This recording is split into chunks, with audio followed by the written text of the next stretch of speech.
Good evening everyone. उम्मीद करती हूँ सभी लोग बहुत बढ़िया तरीके से अपनी पढ़ाई कर रहे होंगे। और हरियाणा जीके को हमने बीच में थोड़े दिन के लिए ब्रेक दिया था ताकि हिंदी भी पढ़ सकें, क्योंकि एग्जाम्स अब आएंगे तो थोड़ा थोड़ा हर चीज़ को जानना सीखना ज़रूरी है। चाहे वो हिंदी हो, इंग्लिश हो, मैथ्स हो, रीजनिंग हो, जीके हो, हरियाणा जीके हो। इसलिए टाइम टू टाइम बीच बीच में सारी चीज़ें ताकि गो थ्रू होते रहें। हरियाणा जीके वापस से स्टार्ट करते हैं।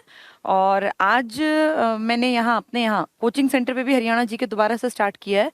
तो दोबारा से जल्दी जल्दी कोशिश करेंगे जितना हो सके मैक्सिमम चीज़ें हम जान पाएं। वनों के बारे में आज का टॉपिक रहेगा। और सीधे किताब पे आने से पहले एक बेसिक सी चीजें अगर आप सब लोगों को समझ में आएंगी तो फिर आपको आसान दिखेगा चीजों को समझना। चलिए हम बात करते हैं हरियाणा में वनों की क्या हालत है। पहली चीज तो आप सब जानते हैं कि हरियाणा कोई बहुत वनों से घिरा हुआ राज्य नहीं है। और इसका कारण यह है कि हरियाणा इतना उपजाऊ है, यहाँ की मिट्टी सोना उगलती है। तो फिर इसीलिए हम लोगों ने इस पूरी टेरिटरी में गेहूं, चावल जिसको आप धान के रूप में देखते हैं, गन्ना और बाकी बहुत सारी फसलों को पैदा करने की तरफ ज्यादा झुकाव दिया, बजाय कि इसके कि हम यहाँ वन ही वन लगाएं। क्योंकि वृक्ष ही वृक्ष लगाने में, वन ही वन लगाने में इतनी उपजाऊ भूमि को खराब करना, खराब इन द सेंस, देखिए पेड़ नुकसान नहीं करेंगे, नो डाउट पेड़ लगाना बहुत अच्छी बात है, लेकिन इतनी बड़ी आबादी लेके हम बैठे हैं, दुनिया की दूसरी बड़ी आबादी, अगर इनका पेट भरने की भी बात चले तो आप देखिए इतनी बड़ी आबादी का पेट भर के और हम कितना सब कुछ एक्सपोर्ट करते हैं। यानी हम कितना बहुतायत में चीजों को उगाते हैं कि हम खुद भी खा पाते हैं पेट भर के, सफिशिएंट, सेल्फ सफिशिएंट है ना हम, और हम बाहर भी एक्सपोर्ट कर देते हैं। तो अगर इन सब को देखें तो इसमें बड़ा योगदान किसका है? हरियाणा का, पंजाब का, यूपी का और बंगाल का है। तो सबका ही, ऐसा नहीं कि सिर्फ हम पैदा करते हैं, पूरा देश कहीं ना कहीं कुछ ना कुछ उत्पादन में हेल्प करता है। लेकिन अगर मोटे तौर पे मैं बात करूं कि धान और चावल, इसकी गेहूं की, जो कि आपका प्रमुख खाद्यान्न फसल है, तो उसमें आप सबसे ऊपर नाम ले लेते हैं। पंजाब में प्रति हेक्टेयर उत्पादकता ज्यादा है, यूपी में बहुत ज्यादा प्रोडक्शन होता है, बंगाल में भी प्रोडक्शन बहुत बढ़िया है चावल का। गेहूं उस तरफ इतना नहीं है, लेकिन फिर भी जैसे अपने भारत का खाद्यान्न में गेहूं चावल दोनों का नाम आता है। और हरियाणा भी, एरिया को अगर देखें तो पूरे भारत का महज 1.34% एरिया हमारे पास है। पूरे भारत का 1.5% भी हिस्सा हमें नहीं मिला, और उसमें हम गेहूं और धान में इतना ज्यादा प्रोडक्शन में हेल्प करते हैं कि जो प्रतिशतता में काफी आगे है। उस चीज को देखें तो एक प्राउड की बात है कि हरियाणा देश की टोटल नीड का एक बड़ा प्रतिशतता पैदा कर पाता है। तो इसीलिए कहीं ना कहीं तो कॉम्प्रोमाइज करना पड़ेगा, हर जगह नंबर वन कैसे बनोगे। इसलिए हमारे यहाँ वन कम है, लेकिन उन वनों की कमी को पूरा करने के लिए हमारी सरकार ने ढेरों प्रोजेक्ट्स लॉन्च किए। कभी वर्ल्ड बैंक की सहायता से, कभी आपने वर्ल्ड इकोनॉमिक फोरम की सहायता से। तो इस तरह करते करते हमारी खुद की हरियाणा सरकार ने, भारत सरकार ने केंद्र स्तर पर ढेरों प्रोजेक्ट्स लॉन्च किए, जिनके चलते हरियाणा में धीरे धीरे करके, जब हम हरियाणा पंजाब से अलग हुआ था, जब हरियाणा का जन्म हुआ था, तो महज 4% भी पूरा नहीं था, 3 पॉइंट समथिंग था, 4% नहीं था जिसको कि कह सके कि पूरे एरिया में वन रहे हों। और आज हम प्राउड के साथ कह सकते हैं कि टोटल वृक्षाच्छादन, यानी पेड़ों की संख्या, और वनाच्छादन, जो वनों से भरा एरिया है। पेड़ और वन अलग अलग है। कैसे? वन सघन हो सकते हैं, वन में बहुत ज्यादा पेड़ होते हैं, और टोटल पेड़ अगर आप गिनेंगे तो वनों के टोटल पेड़ आप नहीं गिनते हैं। वनाच्छादन में आप क्या करते हैं? किसी गांव के चारों तरफ पेड़ लगा दिए, रेलवे ट्रैक के चारों तरफ पेड़, मतलब दोनों तरफ पेड़ लगा दिए, या आपने किसी गांव तक पहुंचने वाले कनेक्टेड जो रोड होते हैं, इनके ऊपर पेड़ लगा दिए। ये होता है वृक्षाच्छादन। आप वृक्षों की संख्या हर साल बढ़ाने की कोशिश करते हैं। देखते होंगे आप कितनी बार लोग जो हैं, कोई ट्री मैन के रूप में काम कर रहा है, सरकार मुफ्त में किसानों को और शहर के लोगों को पेड़ पौधे जो हैं कह रही है नर्सरी से ले जाओ, जिसका आपको कोई चार्ज नहीं देना। तो ये वन नहीं बढ़ा रहे हम ये पेड़ पौधे लगा के और वृक्षों की एक बेल्ट को बढ़ा रहे हैं। तो आपके राज्य में वृक्षाच्छादन भी बढ़ रहा है और वनाच्छादन पे भी सरकार काम करे। जैसे शिवालिक वाला रीजन है, तो वहां वृक्ष लगा के वो क्या चाहते हैं कि वनों की भी जो टोटलिटी है वो बढ़ जाए। तो आज अगर हम देखते हैं तो हरियाणा में, जब हम हरियाणा अलग हुआ पंजाब से, तो टोटल 4% का आंकड़ा नहीं था, और आपने उसको बढ़ा बढ़ा के 7% से थोड़ा सा कम रह गया, मतलब 6.5 से भी कूद गया। इतनी प्रतिशतता आपने बढ़ा ली। अब आपको सुन के लगेगा यार 4 से 6.5 कौन सा बड़ी बात है, लेकिन आप ये देखो उस दौर में आपने प्रोडक्शन भी बढ़ाया है। उस दौर में ऐसा नहीं कि आपने खेतों में पेड़ लगा दिए, आपने प्रोडक्शन को भी 1966 से 2020 तक बढ़ाया, और प्रोडक्शन बढ़ाने के साथ साथ आपने पेड़ों को भी बढ़ाया। तो ये काबिले तारीफ है कि दोनों चीजें पैरेलल चल रही हैं। धीरे धीरे हरियाणा कोशिश कर रहा है कि पेड़ों की संख्या बढ़ाते जाएं, वृक्षाच्छादन वनाच्छादन बढ़ाते जाएं। और अब आपके हरियाणा में, जिसका टोटल एरिया कितना है, 44,212 स्क्वायर किलोमीटर या वर्ग किलोमीटर, ये आपका एरिया है ना टोटल, इसके एक बड़े हिस्से पर, बड़ा इसलिए कह रही हूँ क्योंकि प्रतिशतता बेशक कम हो, लेकिन अगर आप देखें तो आपका पूरा एरिया बहुत ज्यादा उपजाऊ है। इसलिए आप वनों को प्रेफरेंस में नहीं रख सकते, लेकिन फिर भी हम वनों पे भी काम कर रहे हैं। ये नहीं कह सकते कि हरियाणा वन या वृक्षों पे काम नहीं कर रहा, क्योंकि जब हम अलग हुए तो महज 4% के आसपास, 4 से इनफैक्ट कम थे, और आज हम प्राउड के साथ कहते हैं कि 6.5 से भी हम कूद गए हैं, ज्यादा हो गया। तो ये आपका, ये तो प्रतिशतता की बात हुई। 3003 वर्ग किलोमीटर ये आपका टोटल एरिया है जिसपे आप वृक्ष और वन देखते हैं। अब कायदे से अगर आप देखें तो आपको लग रहा होगा ठीक ठाक सा आंकड़ा है, लेकिन हमारे देश में एक राष्ट्रीय वन नीति बनी थी नेशनल लेवल पर, राष्ट्रीय नेशनल फॉरेस्ट पॉलिसी, राष्ट्रीय वन नीति 1988 में, जिसमें कहा गया था कि भारत के लिए या किसी भी देश के लिए अगर वो चाहते हैं कि उनकी आबो हवा ठीक रहे, उनके यहाँ पोल्यूशन बहुत ज्यादा ना हो, लोग स्वस्थ रहें, क्योंकि देखिए क्रॉनिक डिसऑर्डर्स में ये सांस वाली बीमारियां ये कहीं ना कहीं पेड़ों की कमी या पोल्यूशन ज्यादा होने से तो फैलती है ना। तो ये कहा गया था 1988 में कि देश के टोटल हिस्से के 33% हिस्से पर, यानी 1/3 पर वन या कह लीजिए पेड़ पौधे या वृक्ष होने चाहिए, टोटल के 1/3 पर, 33% पर। तो अगर उस हिसाब से देखें तो हम लोग बहुत पीछे हैं, बहुत लैग करते हैं, क्योंकि अगर आप इसका 1/3 निकालेंगे तो वो तो काफी बड़ा जाएगा, उसके मुकाबले तो आप बहुत कम पेड़ पौधे लेके बैठे हैं। लेकिन फिर भी क्योंकि हम प्रोडक्शन में हेल्प करते हैं, गेहूं की, चावल की, गन्ने की, तो उस सेंस में अगर देखते हैं तो ठीक है, जितना है उसको भी हम बढ़ा ही रहे हैं ना धीरे धीरे। आपके हरियाणा ने 2006, ये तो देश की बात हुई, 2006 में हरियाणा वन नीति, हमारे अपने हरियाणा की राज्य वन नीति आई। ये वन नीति बार बार बन सकती हैं, तो जो हमने एक टारगेट बनाया था 2006 में, जो कि बालिका वर्ष भी था, जिस साल कई बड़े प्रोजेक्ट्स आपकी सरकार ने लॉन्च किए थे हरियाणा के स्तर पर, उस साल हमारी सरकार ने एक टारगेट बनाया, क्या, कि हम हरियाणा के टोटल एरिया के 20% को वृक्ष और वनों के अंडर लाएंगे। ये हमने अपना टारगेट बना लिया। जैसे आप टारगेट सेट करते हैं, भाई मुझे 2021 में नौकरी लगनी है, तो उसके लिए आप धीरे धीरे काम करेंगे ना। तो 2006 में हमारी सरकार ने हरियाणा के अपने पर्सनल लेवल पे एक टारगेट बनाया कि हम 20% के टोटल हिस्से पर वन और वृक्षों की बेल्ट को फैला देंगे। तो वो टारगेट अभी अचीव नहीं हुआ, क्योंकि अभी मैंने कहा आप 7% पूरा अचीव नहीं कर पाए। तो अगर आप देखें तो बहुत लंबा सफर हमें तय करना है। फिर भी हमारे सामने एक टारगेट है, हम धीरे धीरे उसको बढ़ा रहे हैं। जो चीज पहले महज 4% के आसपास थी, आज हम प्राउड से कहते हैं कि हमने बढ़ा बढ़ा के उसको 7 के करीब पहुंचा दिया। और ये तब किया जबकि हमने ना गेहूं के प्रोडक्शन में कमी की, न चावल के में, वो एज इट इज, इनफैक्ट उससे पहले से बेहतर कर दिया।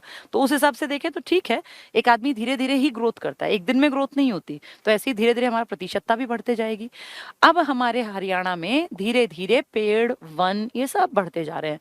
इन वनों को कैटेगराइज किया गया, इनका रिकॉर्ड मेंटेन किया गया, और ये आंकड़े आज आपको बताते हैं कि आपके हरियाणा में जो सरकार के आंकड़े हैं वो क्या कहते हैं कि आपके टोटल जितना एरिया पेड़ों वाला कवर्ड है, इसमें से आपके यहाँ पे आरक्षित वन है। आरक्षित होते हैं रिजर्व्ड वन, ऐसे जिनमें कि कोई भी ह्यूमन एक्टिविटी बिना सरकार की परमिशन और परमिशन के साथ भी परमिटेड नहीं है, जहाँ के लॉ एंड ऑर्डर बहुत टफ होते हैं, बहुत स्ट्रिक्ट रूल होते हैं।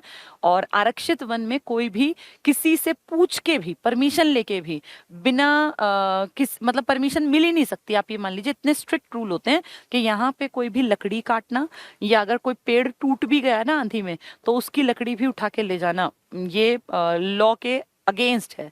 तो यहाँ लकड़ी नहीं काट सकते आप, पेड़ नहीं काट सकते आप, अपने पशुओं का चारा यहाँ से काट के, चाहे फालतू उगा हुआ है, आपको दिख रहा है फालतू की घास है, गांव आसपास है कोई, उन्हें दिख रहा है यार ये वेस्ट है, ये पशु का चारा है, वैसे ये वेस्ट है, ये सूख के खराब होगी, लेकिन यहाँ से पशुओं के चारे के लिए भी घास काटने नहीं देंगे।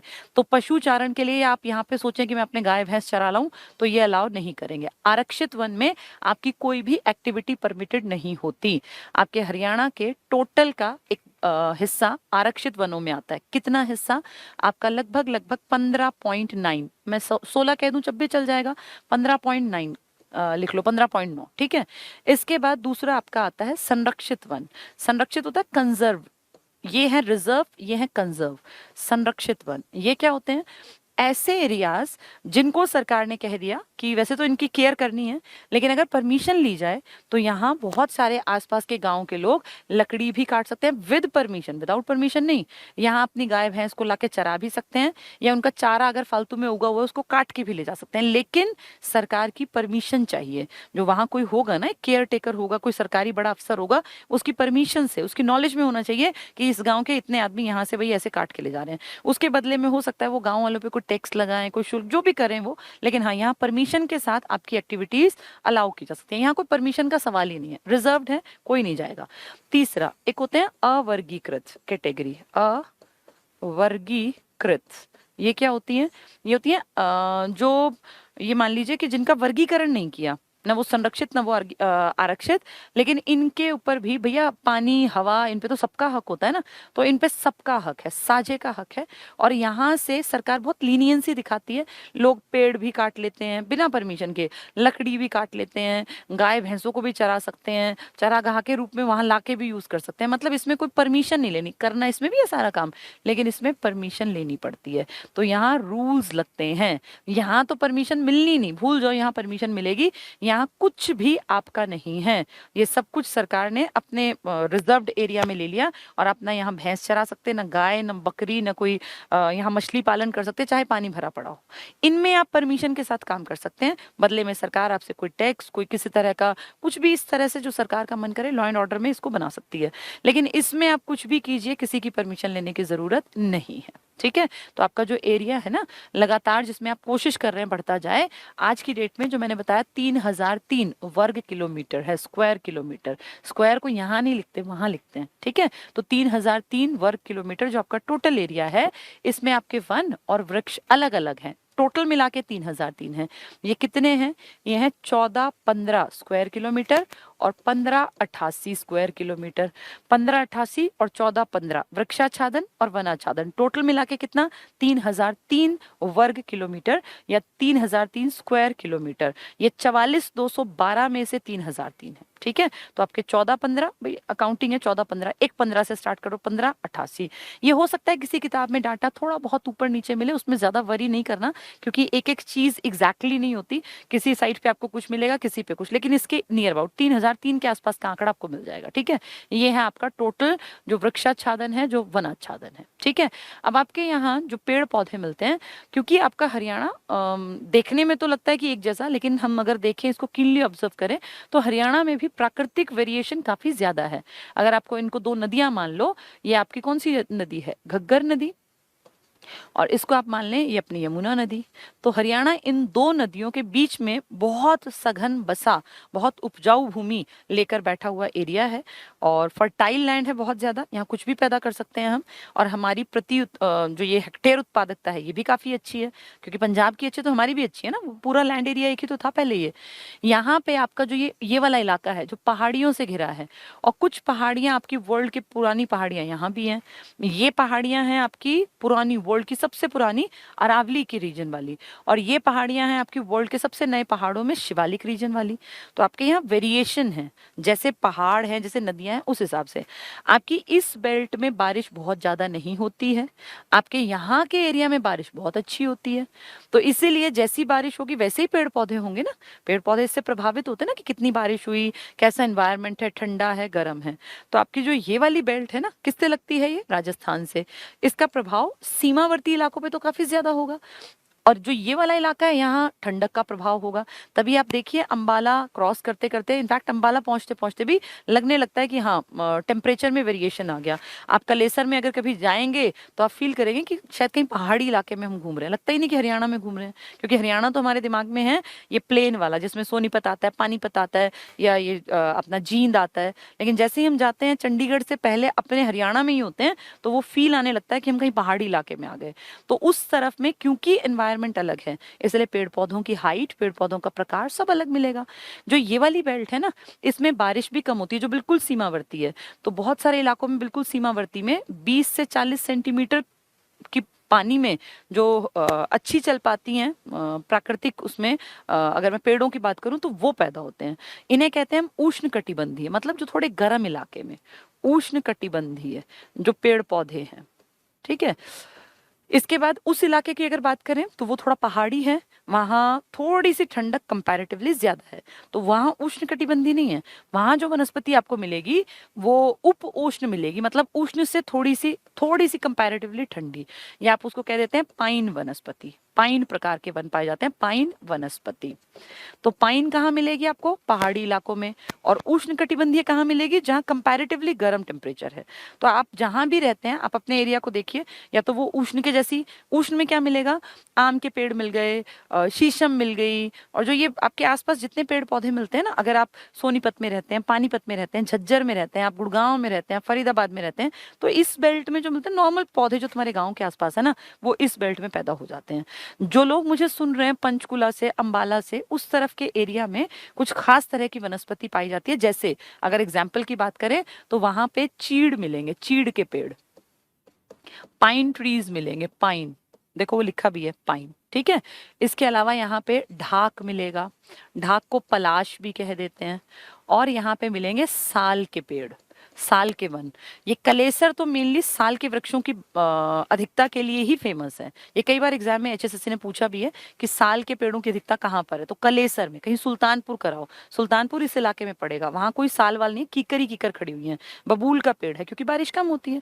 लेकिन जो आपका कलेसर वाला इलाका है ना, वहाँ बारिश बहुत बढ़िया होती है। इनफैक्ट आपके छछरौली जो पड़ता है आपके यमुनानगर में, उसे हरियाणा का चेरापूंजी भी नाम दिया गया, बस वैसे ही। आप इसको सर्च करेंगे तो मिलता नहीं, कोई मान्यता नहीं है, लेकिन हमने कह दिया कि हरियाणा में भैया बारिश कहाँ होती है? यमुनानगर के छछरौली में ज्यादा बारिश, क्योंकि पहाड़ी इलाके के पास लगता है ना वो। तो वहां पे कलेसर है, नेशनल पार्क जो आपका है, वाइल्ड लाइफ सेंचुरी आपकी है, बहुत बड़ा एरिया कवर करते हैं, पूरी ऐसे बेल्ट फैली है पेड़ों की, पूरे वन है वो प्रॉपर, जिसको कहते हैं फॉरेस्ट। तो वहां पे साल के पेड़ों की अधिकता है। वहां एक पेड़ भी मिलता है जिसका जो ये होता है ना फूल, उसके कहते हैं जब वो सूख जाता है उसको पीस के सिंदूर बनाया जाता है। जो हमारे यहाँ इंडियन मैरिड महिलाएं मांग में, आजकल तो मॉडर्न लड़कियां हो गई हैं, वो लिक्विड टाइप का सिंदूर लगा लेती हैं, लेकिन जब हमारी मम्मी के एज की जो महिलाएं थी, वो प्रॉपर एक वो अजीब सा पाउडर सा लाल सा अपनी जो लगाती थी ना मांग में, जिसको सिंदूर बोलते हैं, वो सिंदूर हमारे यहाँ हरियाणा के कलेसर के जंगल में पाए जाने वाले एक पेड़ के जो फ्लावर्स होते हैं ना, उसकी पत्तियों को पीस कर बनाया जाता है। तो सिंदूर का पौधा अगर कोई पूछ ले तुमसे, तो तुम याद रखना साल वाले इलाके में, यानी कलेसर में, यानी यमुनानगर में। जो मैंने लिखा है ये ढाक, ये मिलेगा आपके करनाल के आसपास के एरिया में, क्योंकि यही तो बेल्ट है पूरी, वो ऊपर वाली करनाल के आसपास आपके ढाक के पेड़ मिलेंगे, पलाश, ढाक के 3 पात, मुहावरा सबने सुना हुआ होगा। और चीड़ और पाइन मिलेगा आपके ऊपर वाले इलाके में, मतलब मोरनी हिल्स, पंचकुला के आसपास। तो पंचकुला मोरनी वाले इलाके में आपको चीड़ या पाइन मिलेगा। अगर आप नीचे आते हैं करनाल में तो आपको ढाक मिलेगा, पलाश मिलेगा। और अगर आप बात करें कलेसर के आसपास तो आपको सिंदूर का पौधा मिलेगा, और मेन मिलेगा साल। साल की तो पूरी बेल्ट, जो बड़े ऊंचे ऊंचे पेड़ हैं वो सब साल के हैं, ठीक है। तो ये थोड़ा थोड़ा सा एक नॉलेज होगी ना अगर तुम्हें, तो तुम किताब को समझना तुम्हारे लिए बहुत आसान होगा। एक बेसिक स्ट्रक्चर पता हो किसी भी टॉपिक का, तो फिर वो बहुत आसान है किताब से पढ़ना। चलिए आगे बढ़ते हैं, अब कुछ आंकड़ों की बात करते हैं। हरियाणा में सबसे ज्यादा वन कहाँ है? सबसे ज्यादा वन, तो आपके यहाँ सबसे ज्यादा वन, अगर मैं एरिया की बात करूं, भाई एरिया कवर कहाँ है? एक होता है एरिया, एक होता है प्रतिशतता। जैसे मान लीजिए कोई एरिया है, टोटल एरिया कम और ज्यादा, और एक होता है परसेंटेज। जैसे आपके पास मान लीजिए एरिया ही बहुत कम है, टोटल एरिया जो मतलब आपके जिले का है, और उसमें आपके पास वन और कम है, तो प्रतिशतता तो आपकी बहुत कम निकलेगी। जैसे फतेहाबाद की, फतेहाबाद के पास टोटल वन ही कम है, फिर उसमें प्रतिशतता और कम है। तो हमारे यहाँ हरियाणा में अगर ज्यादा वन का एरिया पूछेंगे तो आप पंचकुला टिक मार्क कर देना, बिल्कुल आंख बंद करके। इतने ज्यादा पेड़ पौधे जंगल है, पूरे शिवालिक रीजन है ना, तो पूरा नेचुरल यहाँ फॉरेस्ट का एरिया है पंचकुला में। अगर वो पूछे एरिया ज्यादा किसका कवर्ड है प्रतिशतता में, प्रतिशतता में एक तो सिर्फ एरिया वर्ग किलोमीटर में, एक परसेंटेज में, तो भी आंसर आएगा पंचकुला। क्यों? क्योंकि पंचकुला में 43% एरिया कवर्ड है फॉरेस्ट से, लगभग आधा पंचकुला, पूरा मोरनी हिल्स वाला शिवालिक रेंज पूरा कवर्ड। पंचकुला में एंट्री करते ही आपको पहाड़ियां और उन सब का आभास होने लगता है, इनफैक्ट उससे थोड़ा पहले ही। तो आपका जो पंचकुला है ना, टोटल एरिया वैसे भी पंचकुला का बहुत ज्यादा नहीं है, आप सब जानते भी होंगे, 816 स्क्वायर किलोमीटर है, तो उसमें टोटल भी ज्यादा और परसेंटेज भी ज्यादा, ठीक है। अब बात करते हैं, ये तो ज्यादा की बात हुई, कम की अगर बात करें, सबसे कम वन कहाँ है? अगर वर्ग किलोमीटर में निकलवाएं कि कहाँ है, तो आप कहोगे जी सबसे वन कम है हमारे पलवल में। कितने? सिर्फ 14 वर्ग किलोमीटर, सिर्फ इतने एरिया में वन है। इसके बाद नंबर आता है पानीपत का। कई किताबें पानीपत भी लिखती हैं, इनमें थोड़ा ही अंतर है, पानीपत लेकिन सेकंड है, 16 वर्ग किलोमीटर ये पानीपत। तो बहुत कम एरिया कवर करता है। वो तो 300 समथिंग 391 के आसपास उसका एरिया, मतलब आप ये लगा लो कि बहुत बड़ा एरिया कवर करता है पंचकुला। टोटल एरिया ही उसका 800 के आसपास है, तो एक बड़ा लगभग 400 के हेर फेर में ना वो है। तो क्योंकि मैं बता रही ना 43%, तो आप लगा लो 816 वर्ग किलोमीटर का लगभग आधा एरिया कवर करता है पूरा जंगल से। कौन सा इलाका? पंचकुला। तो सबसे ज्यादा एरिया वाइज पूछे तो भी पंचकुला। अगर कहें प्रतिशतता बताओ 43%, तो सबसे ज्यादा है। उसके बाद फिर आता है आपका यमुनानगर 10.9 में। फिर आपका आ जाता है पहले गुड़गांव था, लेकिन अब गुड़गांव को रिप्लेस कर दिया आपके फरीदाबाद ने। फरीदाबाद के बारे में भी सुन लो। फरीदाबाद ने पिछले कुछ सालों में वन तो बहुत ज्यादा नहीं कहते, लेकिन पेड़ों के ऊपर बहुत काम किया। और फरीदाबाद जो हरियाणा की औद्योगिक नगरी है, इसने एक अच्छा उछाल दिखाया। टोटल नंबर ऑफ ट्रीज की जब काउंटिंग हुई ना, तो उसमें देखा कि इसके पास मतलब काफी बढ़ोतरी मिली। यानी यहाँ के लोगों ने कॉन्शियस होकर पेड़ों के ऊपर काम किया कि भाई पेड़ों की संख्या बढ़ाई जाए। यहाँ के डीसी ने भी, बाकी सब लोगों ने भी। अब जैसे पेड़ अकेली संख्या एक डीसी नहीं बढ़ा सकता, एनजीओ काम करती हैं, कुछ लोग अपने लोकल लेवल पे काम करते हैं, तब जाके पेड़ों की और इन सब की संख्या बढ़ पाती है। अपने यहाँ है ना एक देवेंद्र सूरा जी हैं सोनीपत में, वो बहुत बढ़िया काम कर रहे हैं, उनको ट्री मैन नाम दे दिया। वो मेरे ख्याल कोई दिन जाता होगा, रोज के वो 100 पौधे तो कम से कम लगा देते होंगे पूरे ग्रुप्स में, पता नहीं कहाँ कहाँ कितने सारे सर्कल्स में, और हर जगह वो पौधों को तुरंत पहुंचा देते हैं नर्सरी से लाके। मतलब उन्होंने पूरी एक नर्सरी डेवलप कर रखी है। तो कितना अच्छा, बहुत लोग तो बहुत अच्छे अच्छे काम कर रहे हैं सबके लिए। ये थोड़ी कि वो अकेले उसको सूंघेंगे कि वही सूंघते फिरेंगे सारी ऑक्सीजन, वो सबके लिए काम कर रहे हैं। तो ऐसे एक नहीं, ऐसे हजारों लोग हैं, जिस कारण से पॉसिबल हुआ कि वो 4% से भी कम का आंकड़ा आज हम कहते हैं कि 7 के आसपास पहुंच गया। चलिए, फरीदाबाद ने बहुत अच्छी ग्रोथ दिखाई कंपैरेटिवली बाकियों के मुकाबले, तो 4 हो गए ज्यादा वाले। अगर कहें ज्यादा कहाँ पे, तो आप कहेंगे सबसे ज्यादा का एरिया तो पंचकुला। इसके बाद यमुनानगर, प्रतिशतता में बता रही हूँ मैं, वो 43 था, वो 10.9। उसके बाद आ गया आपका फरीदाबाद। अब आ गया, पहले गुड़गांव था, अब गुड़गांव चौथे नंबर पर है। गुड़गांव से ही जोड़ के याद कर लेना, आपके टोटल हरियाणा के 145 स्क्वायर किलोमीटर में 44,212 वर्ग किलोमीटर टोटल एरिया है ना, उसके 145 वर्ग किलोमीटर में हरियाणा में झाड़ियां हैं। झाड़ियां हैं, और ये झाड़ियां सबसे ज्यादा पाई जाती हैं आपके गुरुग्राम में। तो गुरुग्राम में झाड़ियां सबसे ज्यादा हैं, और सबसे कम झाड़ियां आपके हरियाणा के जींद में हैं। जहां भैंस है ना, वो मुर्रा जिसको आप कहते हैं काला सोना, वहां झाड़ियां सबसे कम हैं। तो सबसे ज्यादा झाड़ियां, टोटल झाड़ियां कितने हैं आपके यहाँ पे? 145। अब 150 याद कर लो, कोई दिक्कत नहीं है। उसका 1/3 लगभग अकेले किसमें है? गुड़गांव में। क्या गुड़गांव में वनों का भी था? बिल्कुल था, पहले तीसरा था, अब चौथा हो गया। किसने रिप्लेस कर दिया 3rd नंबर पे इसको? तो आ गया अब फरीदाबाद। अगर कम पूछेंगे वन, तो आप कहेंगे सबसे कम 14 वर्ग किलोमीटर कितने में है? पलवल में। फिर किसमें? पानीपत में। अगर वो कहें कि सबसे कम प्रतिशत कहाँ है, अब पलवल और ये तो छोटे हैं ना, तो आप कहेंगे सबसे कम प्रतिशतता हमारे यहाँ है फतेहाबाद में। परसेंटेज की बात करें, फतेहाबाद महज 0.71%, बहुत कम वन प्रतिशतता में। वैसे कम किसमें है? पलवल में, वर्ग किलोमीटर में, क्योंकि वो टोटल एरिया की बात कर रहे हैं ना, प्रतिशतता टोटल में से निकलती है। तो कम पूछें तो फतेहाबाद प्रतिशतता में, और वैसे कम कहें तो पलवल और पानीपत। तो प फ इस तरह से है कम में। और अगर वो कहें कि फतेहाबाद के बाद और कहाँ कम है, तो जींद में भी काफी कम है। जींद में क्या थी? एक और पॉइंट पढ़ा था ना हमने, झाड़ियां ज्यादा गुड़गांव में, जींद में झाड़ियां भी कम थी, और जींद में जो ये वनों वाली बात है प्रतिशतता की, ये भी कम है। ठीक है, ये थोड़े से मिक्स होते हैं, जब शुरू शुरू में पढ़ते हैं लगता है पता नहीं कैसे याद रहेंगे, सब याद हो जाएगा। बस 2-3 बार पहले सुन लो, फिर 2-4 बार पढ़ लेना, फिर ये आसान दिखेगा। तो हमने देखा हरियाणा धीरे धीरे धीरे कई सारे प्रोजेक्ट्स लेकर आई हमारी सरकार। जैसे एक प्रोजेक्ट हमारी सरकार लेकर आई, greening of Haryana. Greening of Haryana यानी हरियाणा को कैसे हरा भरा करें। ठीक है, फिर हमारी हरियाणा सरकार ने ऐसे बहुत सारे प्रोजेक्ट चलाए, जैसे सामुदायिक, सामुदायिकी भी लिख देते हैं, मतलब कम्युनिटी वाला सामुदायिक, सामुदायिकी भी और सामुदायिक भी। वानिकी योजना, वानिकी मतलब वन, वानिकी योजना। ठीक है, इस तरह एक और सरकार ने चलाया हर घर हरियाली योजना। ऐसे ढेरों चला दिए, हर घर हरियाली योजना। फिर हमारी सरकार ने काम किया कि हमारे जो पहाड़ी इलाके हैं ना, अब जैसे पहाड़ों में बहुत ज्यादा खेती नहीं हो सकती, वहां की मिट्टी बहुत उपजाऊ नहीं होती, क्योंकि पहाड़ में आप इमेजिन कीजिए खेती आसान काम नहीं है। तो हमारे यहाँ तो पहाड़ी रीजन, एक तो शिवालिक वाला और एक अरावली वाला। तो फिर सरकार ने कहा अगर बहुत ज्यादा खेती नहीं होती तो पेड़ों की संख्या बढ़ा लो, फिर टोटलिटी में तो बढ़ ही जाएंगे ना। अब जैसे अब मैं कह रही हूँ 7% है, तो अगर पंचकुला में इतने वन हैं और लगता है कि खेती में बहुत ज्यादा अच्छा पंचकुला नहीं है, क्योंकि गेहूं का सबसे कम प्रोडक्शन आपके पंचकुला से है, बाकी सब जगह अच्छा है, वहाँ आबादी भी कम है, खेती की स्थिति भी बहुत अच्छी नहीं है। तो इसीलिए पंचकुला में हम पेड़ों की संख्या बढ़ा दें। भाई हमें तो टोटल से मापा जाएगा ना, देश तो टोटल ये देखेगा हरियाणा में कितने वन है, वो ये नहीं कहेगा पंचकुला में कितने हैं, फतेहाबाद में इतने क्यों हैं। वो देखेगा राज्य की फॉरेस्ट रिपोर्ट में राज्य कितना दिखा रहा है। तो जहाँ की मिट्टी बहुत उपजाऊ नहीं है या जहाँ पॉसिबिलिटी नहीं है खेती करने की, वहां वन लगा दो, वहां पेड़ों की संख्या बढ़ा दो, टोटलिटी तो आपकी बढ़ी जाएगी। तो इसीलिए आपने इस तरह के प्रोजेक्ट्स लॉन्च किए अपनी सरकार ने, जैसे कंडी योजना।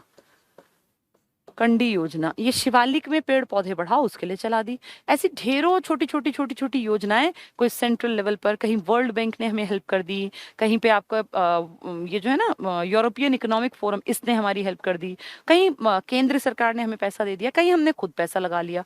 और इस तरह करते करते करते वो 4% से भी कम के आंकड़े को हम उठा के लगभग 7 के आसपास ले आए। तो धीरे धीरे धीरे सरकारें काम कर रही हैं, एनजीओ काम कर रहे हैं, जनता काम कर रही है, और हम इस सबको कुछ सालों में बढ़ा के उम्मीद है 20% पर ले भी जाएंगे। ठीक है, तो ये थोड़ा थोड़ा तुम्हें समझ में आ गया होगा। हमारे यहाँ तरु दिवस मनाते हैं हम, तरु मतलब पेड़। तरु दिवस कब मनाते हैं? 15 जुलाई को। हरियाणा में तरु दिवस कब मनाया जाता है? 15 जुलाई को। हमारी सरकारें बहुत काम कर रही हैं धीरे धीरे करके, मतलब अगर सिर्फ सरकार कहूं तो गलत होगा, बहुत सारी एनजीओज भी बहुत अच्छे ढंग से काम कर रही हैं। देखो अब इनको हम लोग पढ़ना स्टार्ट करते हैं। हरियाणा का भूगोल, हरियाणा में वन और वन्य जीव। ठीक है, सबसे पहले देखो क्या कहते हैं, forest and wild life in Haryana, कि हरियाणा में कैसे वन है और उन वनों में रहने वाले जीव जंतु जानवर, उनके बारे में पढ़ेंगे। हरियाणा में 1966 यानी जब आपका हरियाणा बना में वन क्षेत्र 3.9, तो तभी मैं 4 कह रही थी ना, नियर अबाउट 4, अब कितना है? Near about 7। ज्यादा बहुत ज्यादा नहीं बढ़ा, लेकिन फिर भी जैसे आपने एरिया ज्यादा बढ़ा लिया और खेती भी बढ़ा ली, ये डबल फायदा है। तो आपने 3.9 पर जो था वो वर्तमान में 6.8, तो लगभग 7 पे आ गया ना, 4 से लगभग 7 पे पहुंच गया। जबकि राज्य में राज्य वन नीति आपके राज्य की अलग है, देश की अलग है। देश वाली है 1988 में, जिसमें कहा था 1/3 पर वन लगाओ। आपकी अपनी नीति आपने 2006 में बनाई हरियाणा के लिए, और हमने कहा भैया 33% तो हमारे बस की नहीं है, लेकिन हम 20% की कोशिश जरूर करेंगे, जिसमें से कि देखो हम 7 के आसपास तो आ भी गए। तो ये इसका मतलब हम काम तो कर रहे हैं। तो राज्य वन नीति के अनुसार 20% वन क्षेत्र होने चाहिए, ये हमारी अपनी बात है, देश नहीं कह रहा ये। राष्ट्रीय, अब देश क्या कह रहा है, राष्ट्रीय वन नीति 1988 के अनुसार भारत में वनों का लक्ष्य कितना है? 33%। अभी आपने देश में भी अचीव नहीं किया, 1988 को बीते हुए 30-35 साल बीत गए, लेकिन आपने अभी जो देश का था ना वो 33% वाला, आप अभी वहां भी नहीं है। अभी तो हमारे देश में जितना मुझे याद है, मेरे ख्याल 26-27% भी हार्डली पहुंचा होगा, क्योंकि पहले तो 24 के आसपास था, या हो गया हो। अब मैंने बहुत दिनों से ज्योग्राफी के आंकड़े नहीं देखे, मुझे कई साल हो गए, लेकिन हाँ ये थोड़ा बहुत मैं देखती रहती हूँ कि कितना क्या चेंज आया। तो मेरे ख्याल अब 26-27 के हेरफेर में मिलेगा। ऐसा नहीं है कि आप 35% या 33% क्रॉस करके, उतना नहीं हुआ। तो वो भी अपना काम कर रहे हैं, हम अपना काम कर रहे हैं अपने राज्य में। हरियाणा में वनाच्छादन क्षेत्र 1594 वर्ग, अभी मैंने आपको लिखवाया था 1588, तो थोड़ा थोड़ा वेरिएशन किताबों में मिलेगा। ठीक है, या तो ये आएगा या फिर 1588, दोनों याद कर लेना, नियर अबाउट में है। जो कुल भौगोलिक क्षेत्र का 3.6% है। तो अभी हम 6 और 7 किसकी बात कर रहे थे? टोटल की, जिसमें वृक्ष भी आएंगे और वन भी आएगा। यहाँ सिर्फ एक शब्द लिखा है वन, यहाँ वृक्ष नहीं लिखा। आच्छादन होता है भरा हुआ होना। तो 3.61%। राज्य में पाए जाने वाले वनों का वर्गीकरण, वो 3 तरह के बताए ना मैंने आपको। संरक्षित वन, संरक्षित 74.2 मतलब 75 के आसपास मान लो, जिसमें कि आप परमिशन लेके काम कर सकते हैं। रिजर्व्ड में आपको परमिशन मिलनी ही नहीं है, और अवर्गीकृत का किसी को चिंता ही नहीं, आप कुछ भी कीजिए। तो देखें, संरक्षित 74%, आरक्षित 15.9 या 16 भी कह सकते हो, 15.5 भी आ सकता है, थोड़ा बहुत ऊंच नीच मान के चलो। अवर्गीकृत 9.75। तो आपके यहाँ 15% लगभग 15.9 और 9.75, ये दोनों छोटे आंकड़े, एक में बिल्कुल एंट्री नहीं और एक खुला पड़ा है। जिसमें विद परमिशन एंट्री है वो एरिया बड़ा है 74% से भी ज्यादा। ठीक है, नेक्स्ट, राज्य में वृक्षाच्छादन, अभी वन की बात कर रहे थे ना ऊपर, अब वृक्ष की बात कर रहे हैं। 1409, ये आपको 1415 भी मिल जाएगा। अगर 1415 मिलता है तो आप समझ जाओ कि ऊपर वाले में आप 1588 करोगे। अगर ये 1415 नहीं मिलता, 1409 मिलता है, तो यहाँ वाले उठा के ऊपर ऐड कर देना। ठीक है, बस इतना ही अंतर है आंकड़ों में, 6-7 वर्ग किलोमीटर का, बाकी नहीं है। तो 1409 मिलेगा या 1415 वर्ग किलोमीटर है। कुल भौगोलिक क्षेत्रफल का कितना है? 3.1। वो भी ऐसा ही था, देखो अभी ऊपर पॉइंट आया था, देखो ये रहा 3.6। ये कितना था? 1594। ये 1594 की जगह 1588 भी मिल सकता है। 88 के साथ पहली प्रायोरिटी रखना, और ये 1415 के साथ। तो 88 और 9 वाले में थोड़ा सा ऊपर नीचे कर दिया, बस ये उतना ही है। ये इतनी प्रतिशतता ना, ये मान के चलो कि उतने थोड़े बहुत आंकड़े हर साइट पे अलग मिलेंगे आपको। 3.19। राज्य में सर्वाधिक वन कहाँ है? पंचकुला, 33% पहले थे। अब नई जो शिक्षा ये थी अपनी वन जिसमें रिपोर्ट निकाली गई, फॉरेस्ट रिपोर्ट, इसमें ये 43% पर है, तो और बढ़ गया है। पंचकुला 43 पर, ये पुराना 33 पर। यमुनानगर 10.6 को 10.9 में क्रॉस कर गया। जबकि न्यूनतम वन कहाँ है आपके? फतेहाबाद। ये एज इट इज है, इसमें ज्यादा फर्क नहीं आया। प्रतिशतता में सबसे कम है फतेहाबाद, सेकंड कम है जींद, सबसे ज्यादा पंचकुला, फिर यमुनानगर। गुड़गांव था, गुड़गांव को रिप्लेस किसने कर दिया? फरीदाबाद ने। तो सबसे ज्यादा बढ़ोतरी बेहतर आंकड़ों में दिखाई है फरीदाबाद ने। ठीक है, तो ज्यादा पूछे तो पंचकुला और यमुनानगर और फरीदाबाद और गुड़गांव, कम पूछे तो प्रतिशतता में तो फतेहाबाद और जींद। अगर वर्ग किलोमीटर में कहें तो पलवल और पानीपत 14 और 16। ठीक है, अब देखो सर्वाधिक वन क्षेत्रफल एरिया की बात कर रहे हैं, तो कहाँ? पंचकुला में। देखो 400 के हेरफेर में तो आधा अपने आप आ जाएगा। जबकि सबसे कम वन क्षेत्रफल वाला जिला पानीपत है। यहाँ 15 जो ना थोड़ा सा ये गड़बड़ कर दिया उस टाइपिस्ट ने, मैंने दोनों लिख के दिए थे उसको। ये क्या है? पलवल है 14 और पानीपत है 16, दोनों के बीच में 15 लिखा तो उसने इसके साथ लिख दिया ये। तो ये 14 और 16 ये याद रखना। ठीक है, और पानीपत को सेकंड प्रेफरेंस देना, पहला नंबर पलवल का आएगा, फर्स्ट पलवल, सेकंड पानीपत। और प्रतिशत में सबसे कम कहाँ है? फतेहाबाद में। कितने? 0.71। और फिर उसमें जींद में। वृक्षारोपण का सबसे पहला काम ग्रीनिंग ऑफ हरियाणा, हमारी सरकार ने कि हरियाणा को हरा भरा करो, ग्रीनिंग ऑफ हरियाणा। राज्य वन नीति 2006 में घोषित की गई थी। तो पूछेंगे राज्य वन नीति आपकी कब आई थी, जिसमें कहा था कि 20% पर वन लगा लो? तो 2006 बालिका वर्ष में। नेक्स्ट, हरियाणा में 145 वर्ग किलोमीटर, 150 याद कर लो, कोई दिक्कत नहीं है, के क्षेत्र में झाड़ियां हैं, जिनमें से 50 यानी 1/3 वर्ग किलोमीटर झाड़ियां सिर्फ गुड़गांव में है। क्या गुड़गांव का वनों में भी नंबर था? बिल्कुल था। इसका नंबर किसने काटा? फरीदाबाद ने। अब ये 4th नंबर पर है ना। अब हम पढ़ तो रहे थे पंचकुला, यमुनानगर, प्रतिशतता में नहीं पढ़ रहे थे। इसके बाद अब फरीदाबाद है और फिर गुड़गांव, ज्यादा अंतर नहीं है। वो जो सबसे बड़ा है वो तो भैया 43 पे है, यमुनानगर 10.9 पे है, और जो ये फरीदाबाद है ये 10 पॉइंट समथिंग पे है, और जो ये गुड़गांव है 9 पॉइंट समथिंग पे। तो बहुत अंतर नहीं है, ये तीनों तो बराबर बराबर से हैं। लेकिन फिर भी फर्स्ट सेकंड को फर्स्ट सेकंड कहा जाएगा। तो सबसे कम झाड़ियां कहाँ हैं? जींद में। जींद में प्रतिशतता भी कम थी, याद करो। जींद में झाड़ियां भी कम है, मुर्रा भैंस मिलती है जींद में। ठीक है, हरियाणा में 2 पर्यावरण, बहुत इंपॉर्टेंट क्वेश्चन, कई बार एचएसएससी पूछ चुकी, पर्यावरण अदालतें। जैसे पर्यावरण में कोई मान लीजिए आरक्षित में मैंने क्या बताया, कोई घुसपैठ नहीं करेगा, कोई लकड़ियां नहीं काटेगा, कोई अपने जानवर नहीं चराएगा, पढ़ा ना हमने अभी। अगर फिर भी कोई इस काम को करता है, पता है उसको, तब भी करता है, या कोई गाँव का आदमी कर देता है अननोइंगली, तो उनके ऊपर केस चलते हैं। अब इस देश में इतने केस हैं, इतने केस हैं कि ऐसा केस पता नहीं कहाँ फाइल में दबा पड़ा रहेगा, कोई सुनवाई नहीं होगी।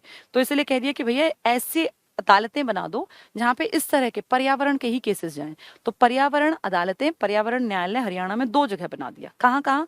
एक जहां आबादी ज्यादा है, फरीदाबाद, और एक जहां आपका वो 18 दिन का युद्ध लड़ा गया था, कुरुक्षेत्र। तो फरीदाबाद और कुरुक्षेत्र। एक आपका कोर्ट की जो बैठक है ना, कभी कभी जरूरत पड़ने पर करनाल में, सीएम सिटी में भी हो जाती है। देखें तो क्या कह रहे हैं, हरियाणा में 2 पर्यावरण, बहुत बहुत इंपॉर्टेंट 2 पर्यावरण अदालतें हैं, फरीदाबाद और कुरुक्षेत्र। फरीदाबाद में तो आपने पढ़ा उछाल भी बहुत आई है, किसको बीट कर गया? गुड़गांव का। गुड़गांव 4th है, 3rd है फरीदाबाद। ठीक है, फरीदाबाद और कुरुक्षेत्र आपकी जो रणभूमि रहा है।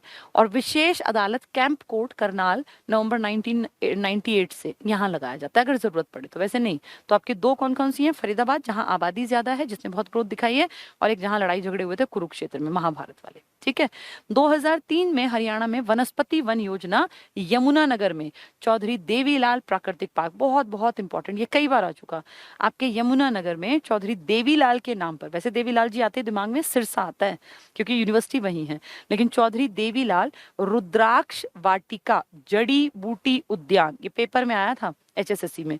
तो चौधरी देवीलाल रुद्राक्ष वाटिका जड़ी बूटी उद्यान, जिसको आप कहते हैं बोटैनिकल गार्डन, जड़ी बूटी होती है ना, बोटेनिकल गार्डन में क्या होता है, इस तरह के पेड़ पौधे वो सब लगाए जाते हैं, बेल वगैरह, जो कि जड़ी बूटी के रूप में काम आते हैं, बिल्कुल नेचुरल, जो हमारे कभी वैदिक काल में भी कि भाई इस तरह का अगर आप तेल लगाते हैं तो आपकी जो है बॉडी में ये फायदा होगा, अगर आप इस तरह के फूल को पीस के खाते हैं तो ये फायदा होगा। अभी भी लोग बहुत सारे मानते हैं ना, आप तुलसी को देखिए, मेडिसिनल प्लांट है, अश्वगंधा को देखिए, बहुत सारी इस तरह की चीजें हैं। तो उसको प्रमोट करने के लिए काफी बड़े इलाके में बनाया गया आपका ये एक बोटेनिकल गार्डन, जिसको नाम दिया गया चौधरी देवीलाल रुद्राक्ष वाटिका जड़ी बूटी उद्यान। ठीक है, ये इंपॉर्टेंट है, 2003 में आया था ये। कहाँ बनाया गया? चौधरी देवीलाल जी वैसे तो सिरसा को रिप्रेजेंट करते हैं, लेकिन ये बनाया गया हमारे यमुनानगर में, जहाँ यमुना बहती है, इंपॉर्टेंट है ये। 1998-99 में हरियाणा सामुदायिक योजना, सामुदायिक वानिकी योजना भी लिख सकते हैं, वन बढ़ाने थे। तो हरियाणा की कम्युनिटी के ऊपर कि भाई कम्युनिटी में पेड़ पौधे लगाओ, बढ़ाओ वनों को, तो हरियाणा सामुदायिकी या सामुदायिक वानिकी योजना, वन लगाने का प्रोजेक्ट, ये 1998-99 में आया। ये इंपॉर्टेंट है, पूछ लेंगे कब आया, 1998-99 में, जब आपके अटल बिहारी वाजपेयी जी की सरकार थी। ठीक है, हरियाणा की वन योजना हर घर हरियाली, ये तो अभी लॉन्च की थी 2015 में। खट्टर सरकार जब पिछले टेन्योर में आई थी ना 2014 में, तो 15 में इन्होंने चलाया हर घर हरियाली योजना, कि हर घर में हरियाली, पेड़ पौधे, 2.5 करोड़ पेड़ बांटे गए थे इस योजना के तहत। हरियाणा के दक्षिण पश्चिम भाग में, दक्षिण पश्चिम जो कि राजस्थान की बाउंड्री से टच है, यहाँ एक पेड़ होता है जिसका नाम है जाटी, तो जाट बाहुल्य इलाका है ना, जाटी पेड़ का नाम है। इसी को खेजड़ी, देखो ये लिखा है खेजड़ी, इसको बोलते हैं खेजड़ी। हमारे यहाँ का नहीं है, ये मेनली है राजस्थान का, लेकिन इस पेड़ की खासियत है कि आपकी जो राजस्थान से लगती बेल्ट है ना, यहाँ भी ये खूब पाया जाता है। और खास बात क्या है कि जब जेठ का महीना होता है, मतलब मई जून के बीच का जो टाइम, बहुत भयानक गर्मी जब पड़ती है और सारे पत्ते सूख जाते हैं और बुरा हाल होता है, तो उस बेल्ट में तो और असर आता होगा। उस टाइम पर ये पेड़ हरा भरा खड़ा रहता है, बिल्कुल पत्तियों से लदा हरा भरा, कोई बहुत लंबा ऐसे बहुत बढ़िया पेड़ नहीं होता, हल्की पत्तियां होती हैं, लेकिन फिर भी रेगिस्तान में तो उतनी छाया बहुत होती है। तो इसलिए कहते हैं कि जब चारों तरफ ऐसे दिखता है कि हर तरफ पेड़ खत्म है और बस पेड़ जो है उन पे पत्तियां नहीं है, तब इस जाटी या खेजड़ी नाम के पेड़ पे क्योंकि पत्तियां होती हैं, तो ये जानवरों का चारा मुहैया करा देता है। इस पे एक खास तरह के कोई कहते हैं सब्जी लगती है, वो खाने के काम आ जाती है, और इसकी लकड़ी भी बहुत अच्छी होती है फर्नीचर के लिए। भाई जब कुछ भी नहीं मिल रहा, जो मिल रहा है उसमें फायदा देख लिया, तो इसका नाम रख दिया हरियाणा का चंदन वृक्ष। वैसे चंदन मैं आपको बताऊं बहुत महंगा पेड़ होता है, एक एक पेड़ के पास ना, हम एक बार पुणे गए थे एनडीए में, नेशनल डिफेंस एकेडमी जहाँ है, तो वहाँ जंगल टाइप था, पूरा जंगल के बीच में बसा हुआ है पूरे का पूरा, और वहाँ आज भी प्राकृतिक नदी बहती है, कैंपस के अंदर नाले चल रहे हैं, वहाँ पे झरने हैं, और वहाँ ना हिरण जो है घरों में ऐसे घूमते रहते हैं घर के बाहर आके, तो वहाँ आज भी आपको हिरण मिल जाएंगे देखने को, और खरगोश, गिलहरी, मतलब बिल्कुल घर के आसपास ऐसे झुंड के झुंड जाते हैं। वहाँ आज भी सब कुछ प्राकृतिक है, वहाँ कोई पोल्यूशन नहीं है, क्योंकि वहाँ गाड़ियाँ अगर चलानी भी है ना, तो कैंपस है पूरा, तो सिर्फ वहाँ फौज के लोग रहते हैं जो एनडीए में ट्रेनिंग वगैरह करते हैं, वो लड़के, उनके पास तो गाड़ी होती नहीं, उनके अधिकारी वर्ग के लोग जो गाड़ी लेते भी है ना, तो 10 किलोमीटर प्रति घंटा से ऊपर वहाँ गाड़ी नहीं चलानी, मतलब आदमी की स्पीड से भी कम वहाँ गाड़ी चलानी है, वहाँ इतना ज्यादा ध्यान रखा जाता है। तो वहाँ प्राकृतिक पूरा पर्यावरण है, तो प्राकृतिक पर्यावरण, तो इस सबका फायदा क्या होता है कि चारों तरफ जब हरियाली होगी तो इंसान का मन खुश रहेगा। तो आपके यहाँ वहां पे चंदन के पेड़ है, और वहां एक एक चंदन के पास ना एक एक गार्ड खड़ा है। तो उनसे पूछा कि भाई ऐसे क्यों खड़े हैं एक एक पेड़ के पास, तो कहा कि रात में ना घुसपैठिए आते हैं और चंदन के पेड़ को काट के ले जाते हैं, इसकी लकड़ी बहुत महंगी बिकती है, इसकी स्मगलिंग होती थी साउथ इंडिया में, कर्नाटक में बहुत बड़े स्तर पर, तो इसीलिए चंदन के पेड़ की कीमत होती है, खुशबूदार लकड़ी होती है, लोग उससे साबुन बनाते हैं, जड़ी बूटियां बनाती हैं, मतलब बाहर विदेशों तक इसकी लकड़ियां भेजी जाती हैं। तो हरियाणा का चंदन हमने किसको बना दिया, जाटी नाम के पेड़ को, खेजड़ी, जो कि जिसकी पत्तियां आपको बहुत, जब गर्मी का मौसम होगा तब ठंडक देंगी। ठीक है, तो हरियाणा के दक्षिण पश्चिम, क्योंकि राजस्थान का है, भाग में जाटी या खेजड़ी नामक वृक्ष पाया जाता है, इस वृक्ष को हरियाणा का चंदन वृक्ष कहते हैं। नेक्स्ट, हरियाणा वन विकास निगम, तो वनों के विकास के लिए आपने कॉर्पोरेशन बना दी, फॉरेस्ट डेवलपमेंट कॉर्पोरेशन। ये कब बनाई, जब आपने 4 जिले इकट्ठे बनाए थे, मैंने जिले बहुत स्टार्टिंग में कराए थे, KRPY 1989 में आपके 4 जिले बने थे, तभी आपका बना था वन निगम, वन विकास निगम, तो ये 1989 में बने। हरियाणा में वन विभाग प्रमुख पहली बार एक महिला जो बनी थी, उनका नाम था अमरिंदर कौर। तो ये क्वेश्चन कई बार पूछा गया है कि हरियाणा वन विभाग में प्रमुख नियुक्त होने वाली पहली महिला कौन, तो क्या नाम इनका, अमरिंदर कौर। ठीक है, फर्स्ट महिला। बागवानी विभाग यानी हॉर्टिकल्चर द्वारा फलों के उत्पादन में तीव्र वृद्धि के लिए क्लस्टर योजना, क्लस्टर होता है एक एरिया विशेष। जैसे हरियाणा में ना धीरे धीरे हमारी सरकार कह रही है कि बागवानी पर भी काम करो। जैसे हरियाणा में बाग के नाम पे आज भी अगर आप जानते हो तो हिसार साइड की जो बेल्ट है ना ये पूरी, इसमें कीनू बहुतायत में होता है। एक एक पेड़ पे कीनू ऐसे लदे रहते हैं, कीनू है, नींबू है, माल्टा है। ऐसे ही हमारा जो ये उत्तर वाला है ना पंचकुला वाला इलाका, इस तरफ चीकू और इस तरह के कई सारे फल पैदा किए जा सकते हैं। अगर हम गुड़गांव की बेल्ट देखें तो वहाँ टमाटर और गोभी बहुत ज्यादा पैदा, क्योंकि कंडीशंस अलग अलग होती हैं। तो इसीलिए हमारे हरियाणा राज्य की सरकार ने कहा कि हम सब चीजों को एक जगह पैदा ना करें, हम क्लस्टर का डिवीजन कर दें, वहां फिर उसमें ज्यादा जोर दें और उसके प्रोडक्शन को बढ़ाएं। तो आपने फलों के उत्पादन के लिए कौन सी पद्धति, क्लस्टर पद्धति अपना ली। राज्य में सर्वाधिक नलकूप, हाँ ये एक इंपॉर्टेंट टॉपिक है, इसको सुन लो। आपके यहाँ दो सोर्स हैं बहुत तगड़े सिंचाई के, क्योंकि आप खूब खेती करते हैं। एक तो आपके यहाँ नहरों से पानी निकलता है जो गांव में पहुंचता है किसानों के खेतों तक, और दूसरा आपके यहाँ ट्यूबवेल्स बहुत हैं। हर जिले में आप देख लीजिए ट्यूबवेल और नहर मेन है। तो नहर और ट्यूबवेल आपके दो सबसे बड़े साधन हैं। सबसे ज्यादा अगर मैं बात करूं नहर, तो पश्चिमी यमुना नहर आपके पूरे हरियाणा के बड़े हिस्से को सिंचाई की सुविधा देती है।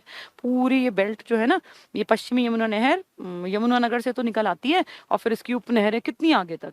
और दूसरी आपकी भाखड़ा नांगल जो डैम है वहां से जो निकली है नहर टोहाना में जो एंटर करती है, इसकी बेल्ट भी आपके पंजाब के लगते इलाके को खूब बढ़िया तरीके से सिंचाई की सुविधा मुहैया कराती है। तो नहर में तो ये, नलकूप की बात करें तो लगभग हर जिले में खोद रखे हैं। अब नलकूप सबसे ज्यादा आपके कैथल में है। याद कैसे रहेगा, कैथल में सबसे ज्यादा धान की प्रजाति है, सबसे ज्यादा वैरायटी अगर पूछे आपके यहाँ धान की कहाँ है तो कहेंगे कैथल।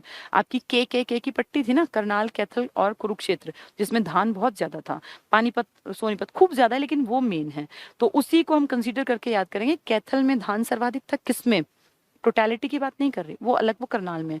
लेकिन अगर किस्में कहें तो जैसे किस्में ज्यादा वहां है तो वहां ट्यूबवेल भी ज्यादा है, ऐसे कोड कर लेना, ठीक है। ट्यूबवेल सबसे ज्यादा, और सबसे कम कहाँ होंगे, पंचकुला, क्योंकि जरूरत ही नहीं है। आप देखो ना 43% पे तो अगलों के वन लगे हुए हैं, और सबसे कम गेहूं पैदा करते हैं, तो ट्यूबवेल की ज्यादा जरूरत नहीं। पहाड़ी इलाका है, बारिश अच्छी होती है, और फिर ये नांगल उत्थापक है ना, ये अंबाला के आसपास खूब बढ़िया सिंचाई करती है।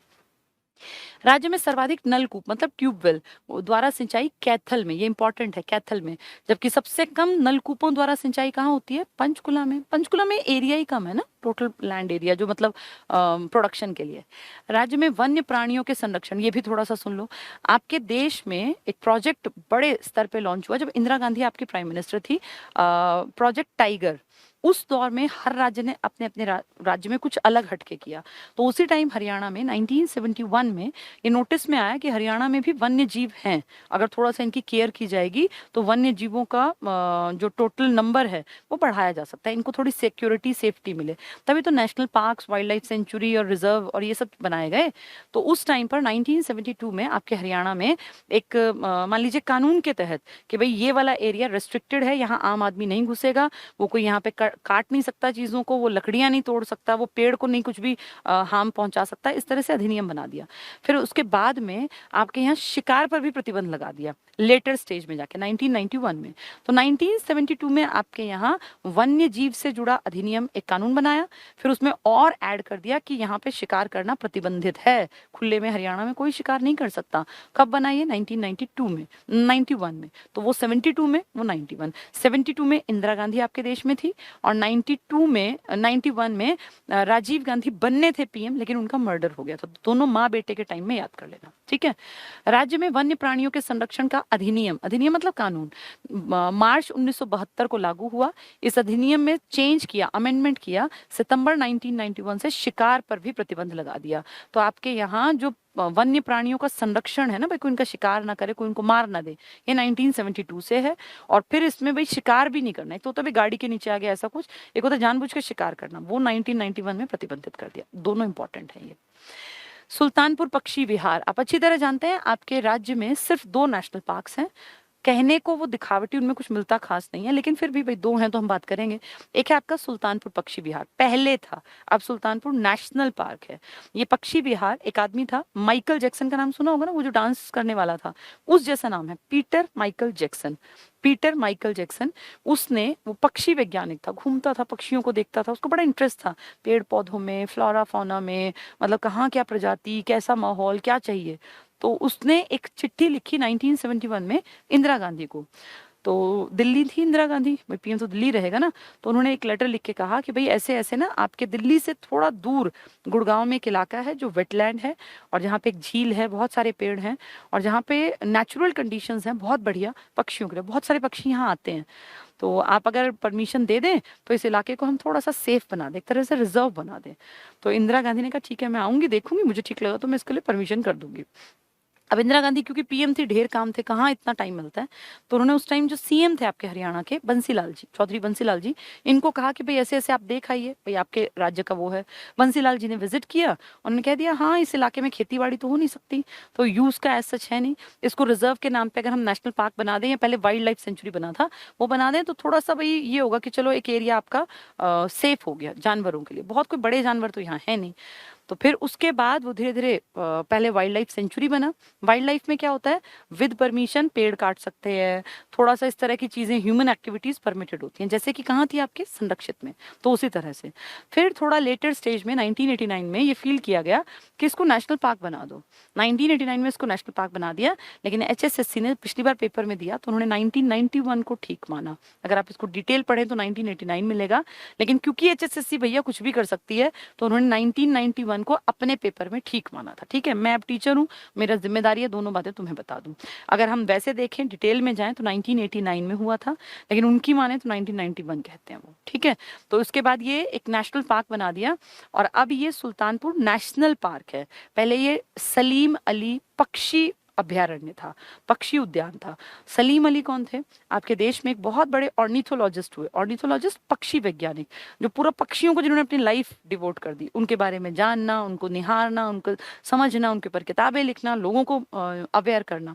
तो डॉक्टर सलीम अली के नाम पे, जो बर्ड मैन ऑफ इंडिया कहलाते हैं, उनके नाम पे आपके यहाँ सलीम अली पक्षी विहार था, जिसको आपकी सरकार ने फिर बना दिया नेशनल पार्क।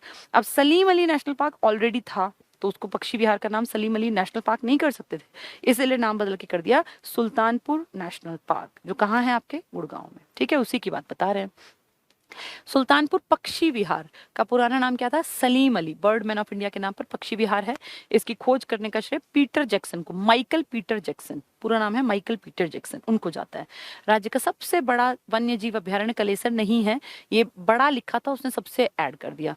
बड़ा वन्य जीव अभ्यारण्य है कलेसर, लेकिन कलेसर से दुगने से भी ज्यादा बड़ा है अबूब शहर, जो कि 29,000 एकड़ में फैला है, तो बहुत बड़ा है, बहुत ज्यादा बड़ा। ठीक है, तो अगर कहें नंबर 1 आपके यहाँ पे, अब ये दो अलग बातें बोल रही हूँ, आपके यहाँ दो नेशनल पार्क्स हैं, एक कलेसर वाला और एक सुल्तानपुर वाला।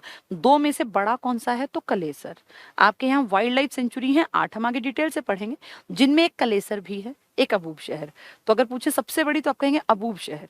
वाइल्ड लाइफ सेंचुरी कलेसर बड़ी नहीं है, लेकिन नेशनल पार्क कलेसर सबसे बड़ा। एक्चुअली है ही दो, तो उनमें नंबर 1 कौन है, कलेसर। ठीक है, अब देखें सबसे बड़ा को काट देना, सबसे को, राज्य का एक बड़ा वन्य जीव अभ्यारण्य कलेसर में स्थित है, यहीं तो मिलते हैं वो साल। भिंडावास जो कि झज्जर में है, अपनी सुंदर झील के लिए प्रसिद्ध है, भिंडावास। और कापड़वास, खप्परवास, खापरवास, कुछ भी लिखा मिल जाए, ये कहाँ पड़ेंगे दोनों, कापड़वास भी, खप्परवास भी वही है, और खापरवास भी वही है, और भिंडावास, दोनों झज्जर में 1.5 किलोमीटर के दायरे पर है।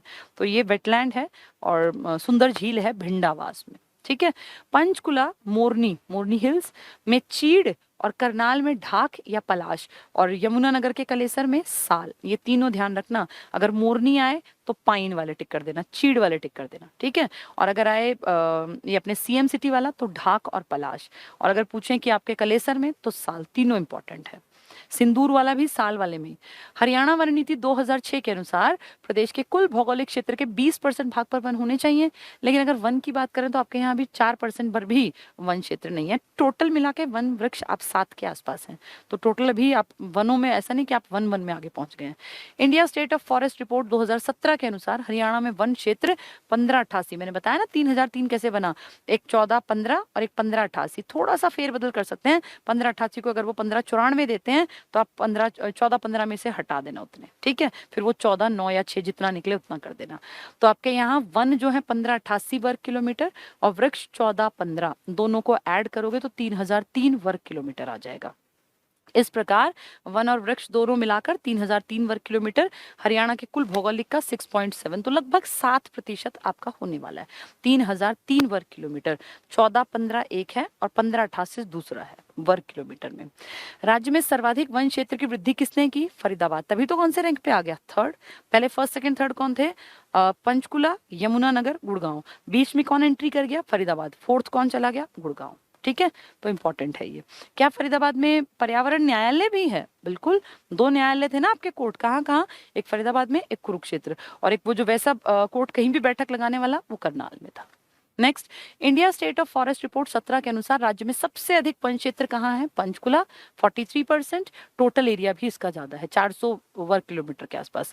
और सबसे कम वन क्षेत्र कहाँ है? पलवल में। कितने? 14 वर्ग किलोमीटर। सेकंड नंबर पानीपत का 16 वर्ग किलोमीटर। लेकिन अगर प्रतिशतता पूछने लग गए तो फतेहाबाद 0.71 सेकंड नंबर पर, फिर आपका जींद। फिर तो एक लंबी लिस्ट है। ठीक है, कम में ज्यादा नहीं पूछेंगे, ज्यादा पूछेंगे। सरकार ये दिखाएगी ना हम अच्छे काम कर रहे हैं। कम पूछेंगे तो एक पूछेंगे। राज्य में रिकॉर्डेड वन कितना है? 15% जो हमने पढ़ा। 15 वर्ग किलोमीटर, जो कुल भौगोलिक क्षेत्रफल का कितना परसेंट है? लगभग 4।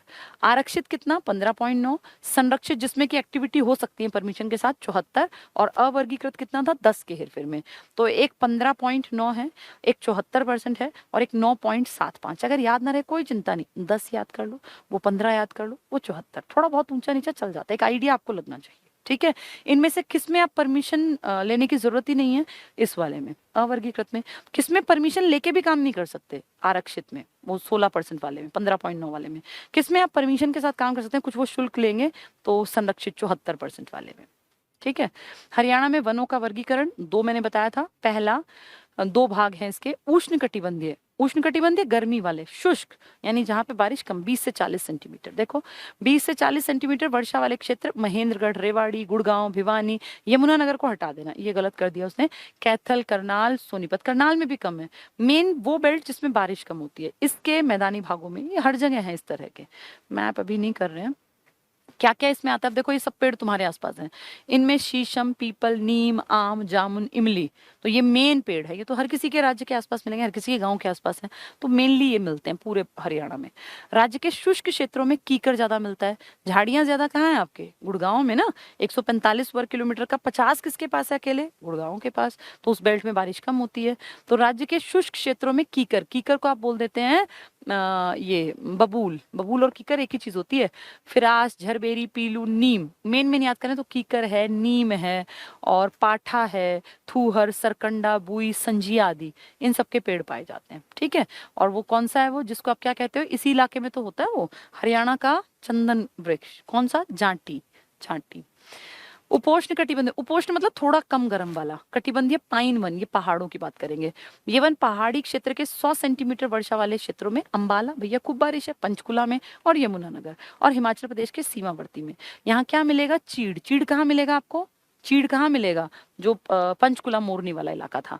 पाइन इसी के साथ है, लेकिन इसके अतिरिक्त सिरस, कचनार, खैर, बियुल, जिंगन, अमलतास, ये सब पेड़ मिलते हैं यहाँ। ठीक है, ये सारे नाम देखो ना, आपने इनके नाम अपने आसपास सुने ही नहीं है।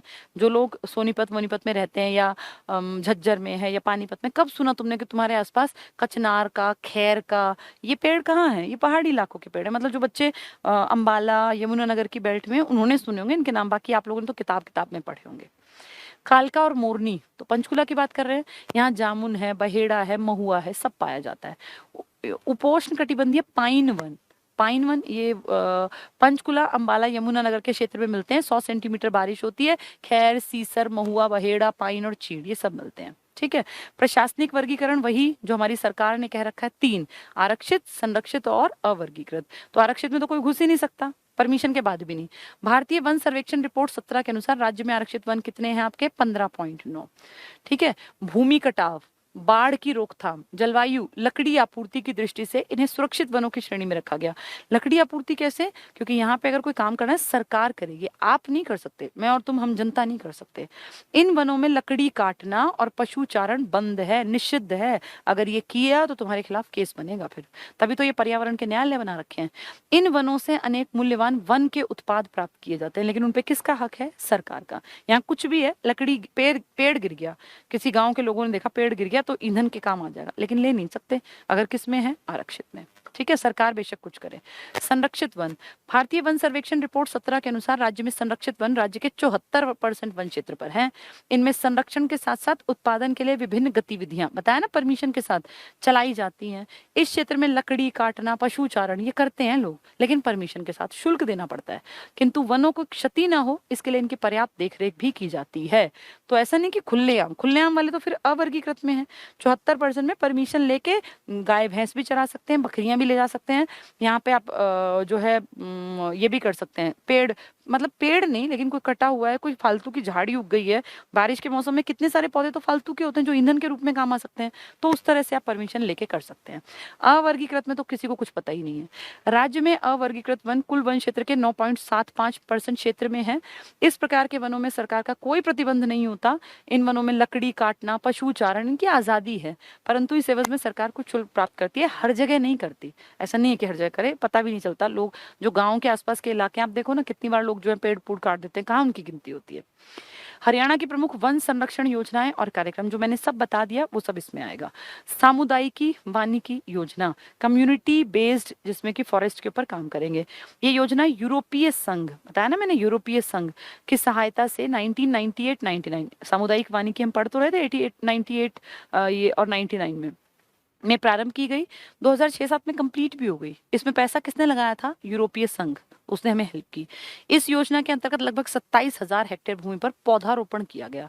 तो कम्युनिटी में पौधे लगाने के लिए एक टारगेट बनाया, जिसमें कि हमारी मदद किसने कर दी? यूरोपीय संघ ने। EU वाला इलाका है यूरोपीय संघ, ठीक है, यूरोपीय यूनियन। हर घर हरियाली योजना, ये खट्टर जी लेकर आए थे 2015 में, हरियाणा सरकार द्वारा 2015 में शुरू की गई। इसके अंतर्गत स्थानीय प्रजातियों के विकास पर, भाई जो लोकल तुम्हारे एरिया में पेड़ है ना, उनको बढ़ाओ, चाहे वो नीम का है, वो कीकर का है, किसी का भी, उसको बढ़ाओ। इन स्थानीय प्रजातियों के अंतर्गत पीपल आया, नींबू, अनार, देसी आम, जामुन, हरड़, बहेड़ा, शहतूत, बेरी, बकैन, जड़ी, रोहेड़ा, बड़, गूंदनी, जो मिलता हो उसको बढ़ाओ। हर घर हरियाली लाओ। लेकिन कंडी योजना, वर्ल्ड बैंक ने पैसा दिया, जो तुम्हारे पहाड़ है ना वहां पे बढ़ा लो। जैसे आपने कहाँ बढ़ा लिया, 33% से आप 43% पे ले गए ना, कहाँ वाले इलाके को? पंचकुला, उसी के लिए था। वर्ल्ड बैंक द्वारा संपोषित, मतलब उन्होंने पैसा लगाया। ये योजना अंबाला और यमुनानगर जिलों के उत्तरवर्ती भाग, मतलब पहाड़ी, इसमें पंचकुला भी आ गया, अंबाला भी, यमुना, जहाँ शिवालिक है उसके आसपास, शिवालिक क्षेत्र ये था मेन, में पुनः वृक्षारोपण से संबंधित है। तो आप देखो आपके यमुनानगर में भी है, प्रतिशतता में आप पढ़ते हैं ना, पहला नंबर किसका? पंचकुला का, सेकंड नंबर यमुनानगर, फिर फरीदाबाद और गुड़गांव, वो साउथ वाले हैं। नेक्स्ट, ये योजना वन, कृषि, पशुपालन और बागवानी विभागों की समेकित, मतलब सबने इंटीग्रेटेड करके कि भाई पैसा लगाते हैं, इस इलाके में पेड़ों की संख्या बढ़ाते हैं।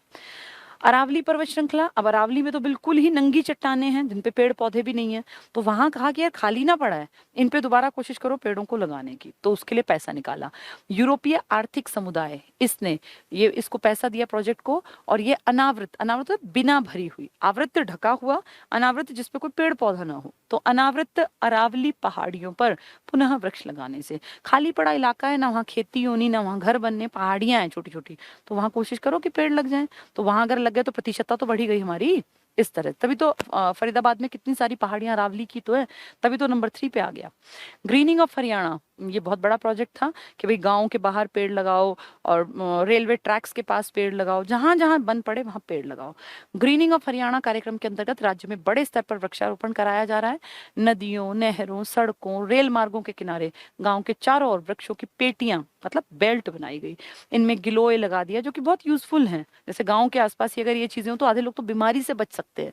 तो गिलोय, कुरंड, खेरटी, ककरूदा, चौलाई, बथुआ, गोखरू, इंद्रायण, अश्वगंधा, शखावटी, साटी, कितने लोग तो साटी का साग बना के खाते हैं, सदाबहार, मकोए, ये सब खाने के काम आते हैं। और ये ना मतलब बहुत ज्यादा मेहनत नहीं मांगते। अगर ये एक बार लगा दिए जाएं तो ऐसा नहीं कि इनके बहुत ध्यान रखना है, और इनमें खाए नेचुरल है अपने आप, ये जड़ी बूटियां हैं आधे से ज्यादा, ये खरपतवार है, देखे ना, इनको तो खरपतवार मानते हैं बड़े बूढ़े, तो ये अपने आप ही पैदा हो जाते हैं। तो कह रहे हैं इनको ही बढ़ा लो, ये भी तो गिनती में कहीं ना कहीं फायदा देंगे राज्य में और लोगों को भी फायदा देंगे।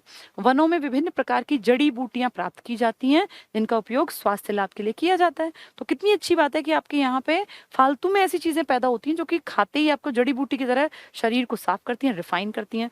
आप वो गोलियां खाते हो मल्टीविटामिन की, आपके यहाँ मिट्टी में ऐसी चीजें पैदा होती हैं कि जिसको हम फालतू मानते हैं, वो सब जड़ी बूटियों के रूप में है। हरियाणा में वर्ष 2014 से मतलब इस सरकार ने 15 जुलाई को तरु दिवस के रूप में मनाया जाता है। तो हरियाणा का तरु दिवस कब है? 15 जुलाई को। ठीक है, तो ये पेड़ पौधे में हमारी सरकार के काम है।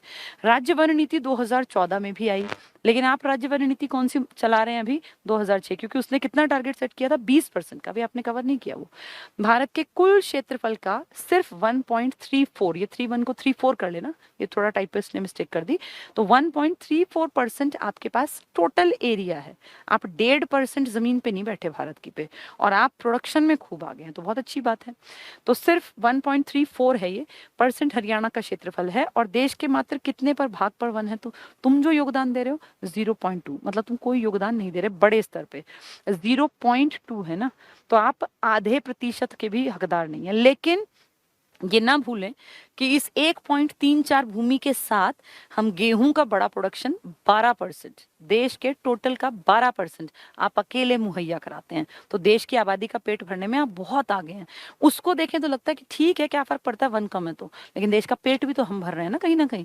तो एक चीज, दोनों चीज तो नहीं हो सकती, या तो फिर वन ही लगा लो, फिर भूखे मरेंगे। तो उससे बढ़िया हमने क्या चुना कि इस मिट्टी में अगर उत्पादक क्षमता है तो हम ज्यादा गेहूं पैदा करें, ज्यादा धान पैदा करें, ज्यादा ये अपना गन्ना पैदा करें। अच्छी बात है, प्रोडक्शन बढ़ेगा तो हमारी आमदनी बढ़ेगी, राज्य का विकास होगा। लेकिन इसको पढ़ के लगता है कि यार ये तो बहुत चिंताजनक है। कोई बात नहीं, ये बढ़ रहा है धीरे धीरे। 0.2%, आपके वन बहुत कम है, आपका कोई योगदान नहीं। आप लगभग 1.25% एरिया लेके देश का, और उसके बदले वन कितने? 0.2%, तो बहुत कम वन है। राज्य वन नीति के अनुसार प्रदेश के कुल क्षेत्रफल के कितने परसेंट पर? 20% पर वो वन लिखना चाहिए। वन क्षेत्र का लक्ष्य निर्धारित किया 2006 में। आपने क्या कहा जी? हम 20% पे ले जाएंगे, और आप कोशिश कर रहे हैं, 7 के आसपास पहुंच गए। वन संपदा के सतत विकास के उद्देश्यों से हरियाणा सरकार द्वारा वन नीति 2006 बनाई गई थी कि हम काम करेंगे, और कर भी रहे हैं। ऐसे कहना कि बिल्कुल काम नहीं कर रहे, गलत होगा। ये अब आपको पता नहीं विजिबल है कि नहीं है, ये वही है जो मैंने आपको पढ़ाया, उसको एक टेबल के फॉर्म में कर दिया। मैं आपको बता देती हूँ, ताकि अगर आपको नहीं भी दिख रहा हो तो कोई नहीं, आप इसको किताब से पढ़ेंगे तो आपको आसान दिखेगा।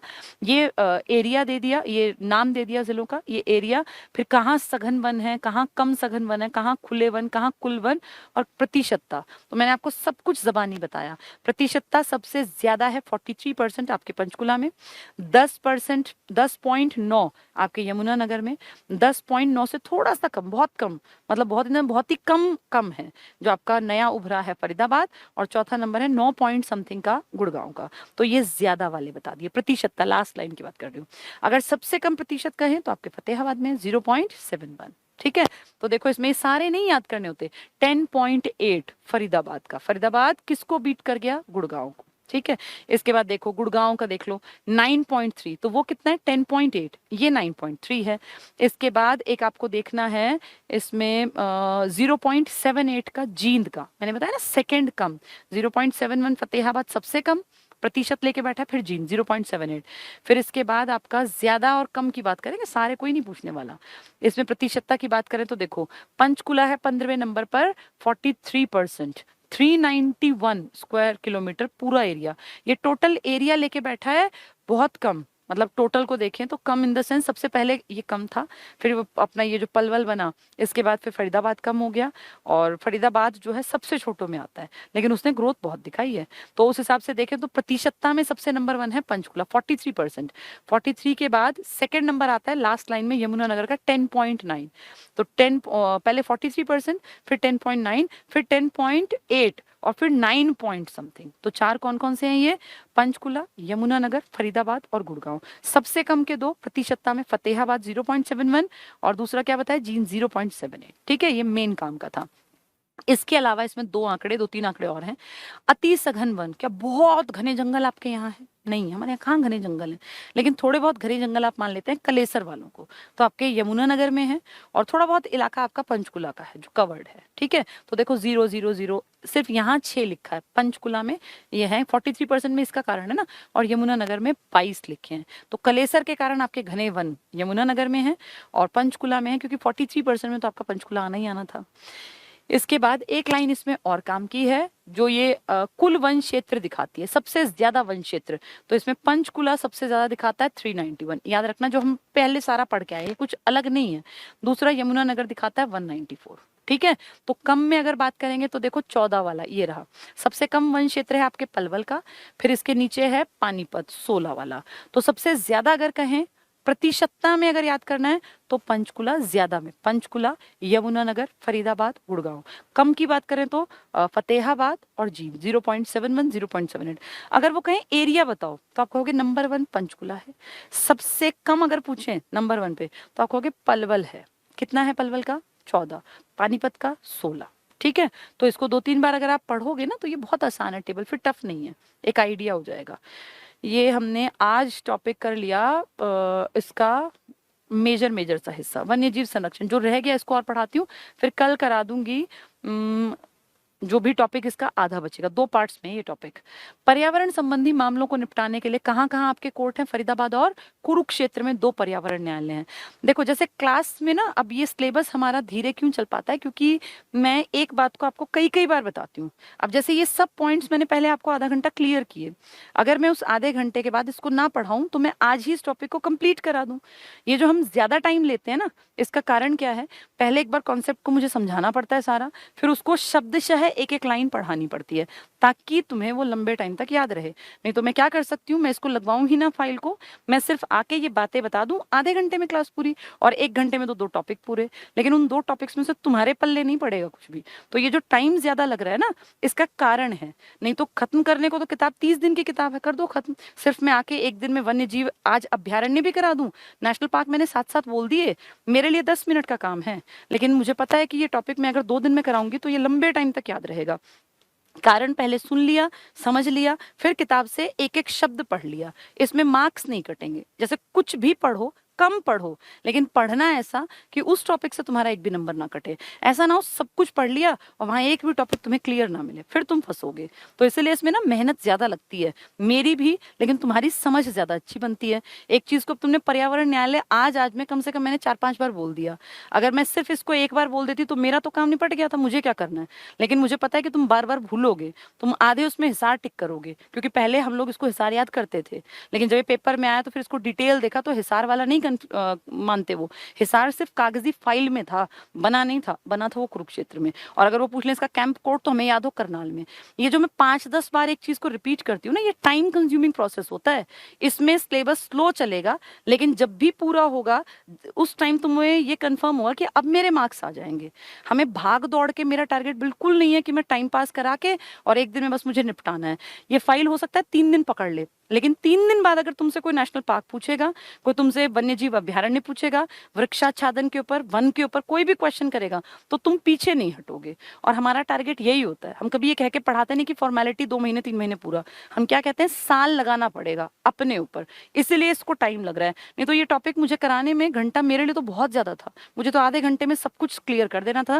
लेकिन फिर मैं एक भी अक्षर नहीं पढ़ाती, फिर मैं बस अपने पार्ट पे बोलती चली जाती। अब ये एक एक अक्षर तुम्हें पढ़ाती हूँ, मैं इसकी फाइल प्रोवाइड करा दूं, मैं ना पढ़ाऊं, लेकिन मुझे ऐसा लगता है, मेरी आत्मा ये कहती है कि जो पढ़ाया वो बेस्ट पढ़ाना है, उसमें ये चूक ना रह जाए, मेरा पढ़ाया बच्चा ये भूल ना पाए कि पर्यावरण न्यायालय कहाँ है, या सामुदायिक वानिकी योजना कब आई थी, या हर घर हरियाली में क्या कॉन्सेप्ट था, या कंडी योजना क्या थी। उसने 2 बार सुन लिया मेरे मुंह से, फिर उसने अगर अपने आप एक बार भी पढ़ लिया तो उसको याद रहेगा कि यार वर्ल्ड बैंक ने पैसा लगा रखा था, या ये यूई ने पैसा लगाया था, यूरोपीय यूनियन ने।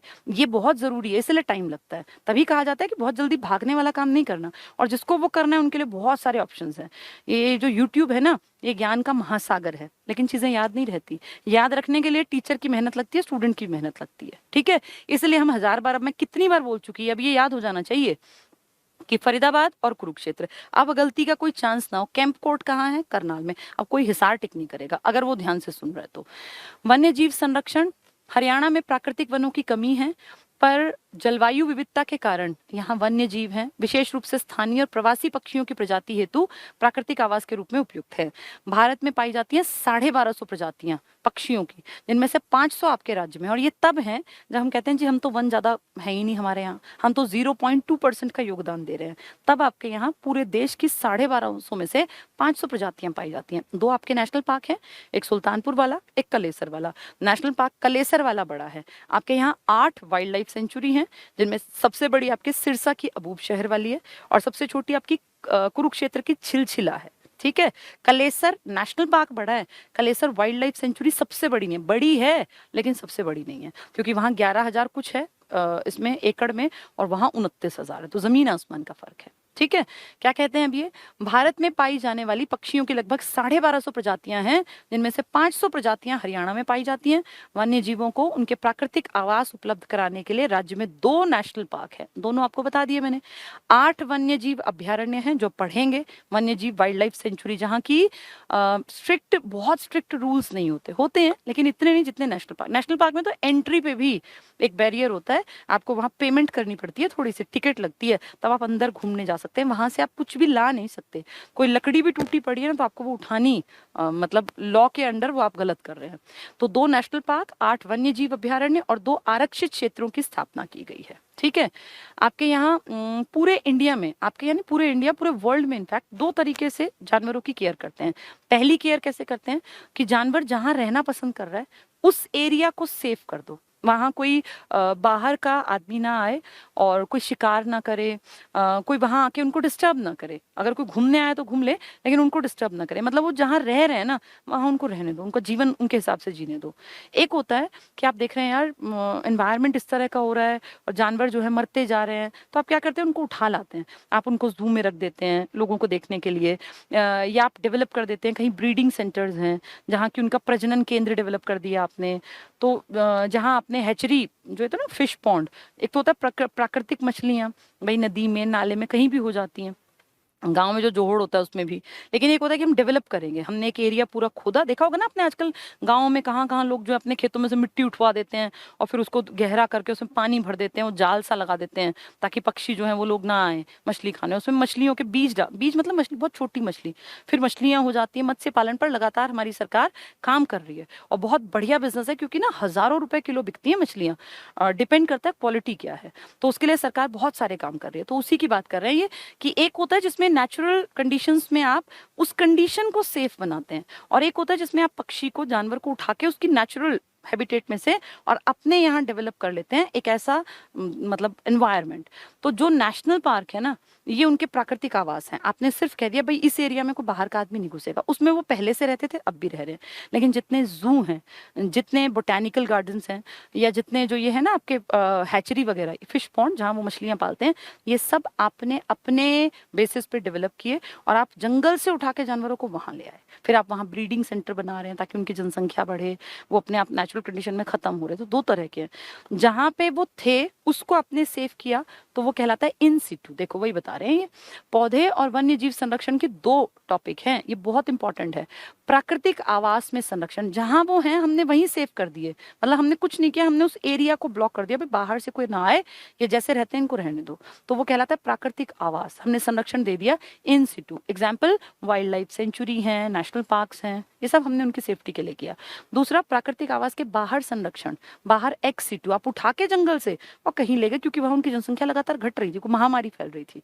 प्राकृतिक आवास में संरक्षण के लिए जीव मंडल रिजर्व, बायोस्फीयर रिजर्व बनाते हैं आप नेशनल पार्क बनाते हैं, आप पक्षी विहार बनाते हैं, अभ्यारण्य बनाते हैं। तो इनको आप कैसे बनाते हैं, ये तो ऑलरेडी होते हैं, आप तो सिर्फ क्या करते हैं कि आप एक रेंज के बाहर कहीं कहीं बोर्ड टांग देते हैं, ये आरक्षित प्रदेश है, यहाँ एंट्री नहीं करनी, या आप लिख देते हैं फला जगह पे एंट्री करने पर दंडनीय अपराध है। इस तरह के काम तो करते हैं, बस वो जंगल एज इट इज था, आपने ऐसे ही छोड़ दिया। बायोस्फीयर रिजर्व एग्जाम्पल है, वाइल्ड लाइफ सेंचुरी एग्जाम्पल है, नेशनल पार्क एग्जाम्पल है। प्राकृतिक आवासों से बाहर संरक्षण, जब आप उनको उठा के ले आए। बोटेनिकल गार्डन, जैसा कि मैंने क्या एग्जाम्पल दिया था, रुद्राक्ष उद्यान वाटिका, कहाँ पर, चौधरी देवीलाल के नाम पर, कहाँ पर थी, यमुनानगर में, इंपॉर्टेंट था ना 2003 में, तो प्राकृतिक वो बनाया था। चिड़ियाघर इसका एग्जाम्पल है। अब शेर दिल्ली में कहाँ से आया, शेर तो आपके पूरे देश में भी नहीं है सिवाय गुजरात के गिर के, तो वहां कैसे आया, उठा के ले आए, तो वो है एक्स सिटू। वृक्षोद्यान, वृक्ष लगाते थे। जननिक संसाधन केंद्र, जहां उनकी ब्रीडिंग कराते हैं ताकि उनकी पॉपुलेशन बढ़ पाए। Culture collection, hatchery, fish pond जहां वो मछली पालते हैं, आदि को शामिल, ये सब आपने बनाया है, वो सब नेचर ने दिया है। ठीक है। हरियाणा के वन्य जीव अभ्यारण्य, तो हरियाणा में ना 8 वन्य जीव अभ्यारण्य हैं, 8, और कितने नेशनल पार्क्स हैं, 2।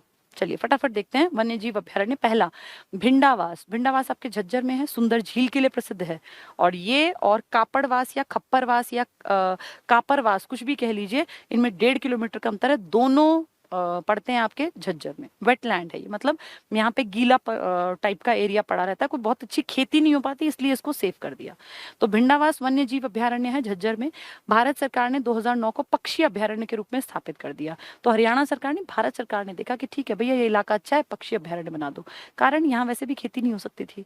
ये अभ्यारण्य हरियाणा के झज्जर जिले में है। क्षेत्रफल इसका 1074 एकड़ है। 1 एकड़ मतलब 1 किला आम भाषा में, तो 1000 किले।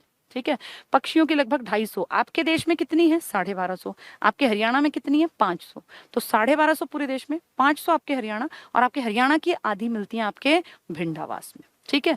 ये अभ्यारण्य भूरा हंस मिलता है, बत्तख, लाल बुलबुल, किंगफिशर, पक्षी हैं सारे, ये मेनली पक्षी। देखो नाम भी देखो ना, क्या नाम था? पक्षी, ये था ना पक्षी अभ्यारण्य, तो पक्षी मिलेंगे यहाँ काफी सारे। अगला है खोल ही रैतान, ये पड़ेगा आपके पंचकुला में, पहाड़ियों के पास। तो पंचकुला मोरनी हिल्स के पास वन्य जीव अभ्यारण्य है खोल ही रैतान। ये अभ्यारण्य शिवालिक की पहाड़ियों में पंचकुला में है। इसकी स्थापना 2004 में हुई थी। ठीक है। ये कितने हेक्टेयर में है? 4883 हेक्टेयर। एकड़ और हेक्टेयर अलग अलग होते हैं, सारे रटने की जरूरत नहीं, एक आइडिया रखोगे ना तब भी काम चल जाएगा। ठीक है। विस्तृत है। यहाँ धब्बेदार हिरण, इसका मतलब ये सिर्फ पक्षी नहीं है, यहाँ जानवर भी हैं। धब्बेदार हिरण मिलते हैं। चीतल, जो कि डियर की एक प्रजाति होती है, मतलब क्या बोलते हैं उसको, हिरण की एक प्रजाति। जंगली बिल्ली मिलती है यहाँ, भारतीय लोमड़ी है, जंगली बंदर और सियार है। ठीक है। तो यहाँ जानवर हैं। कहाँ पर है ये आपका खोल ही रैतान, कहाँ पड़ेगा? पहाड़ियों में, पंचकुला में। तो वहां जानवर हैं काफी सारे।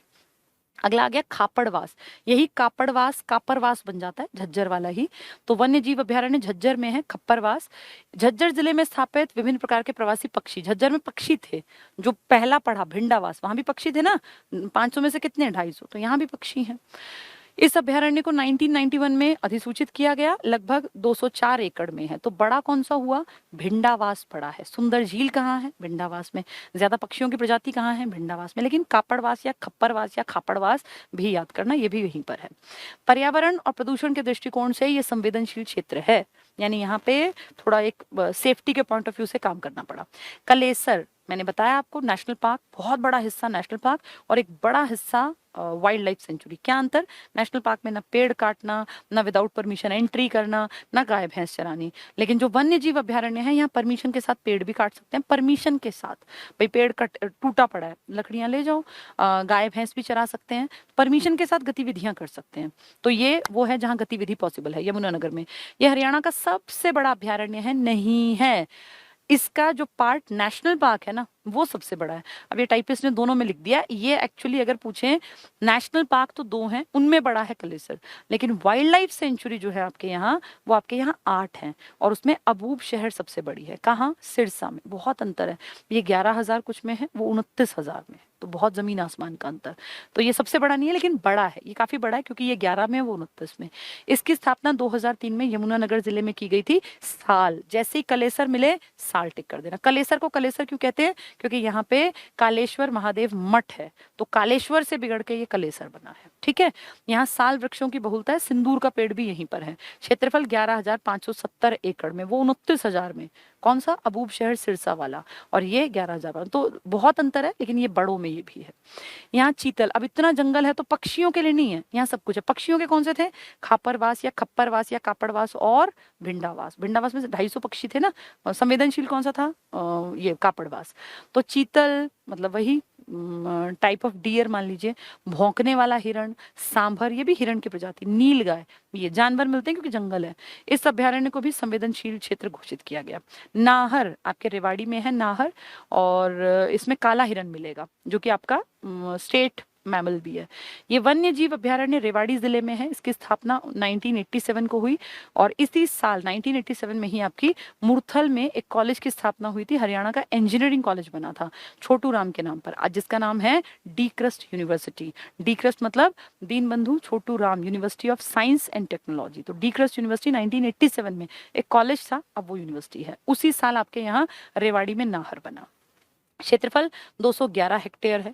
यहाँ सियार, अब बड़ा एरिया है, तो बड़ा इन द सेंस वैसे जंगल वाला, तो सियार जानवर, लोमड़ी, काला हिरण, ये आपका राजकीय पशु है। काला हिरण, बहुत ज्यादा नहीं मिलता लेकिन फिर भी जहां मिलता है तो इसको आपने राजकीय यानी स्टेट एनिमल बना लिया।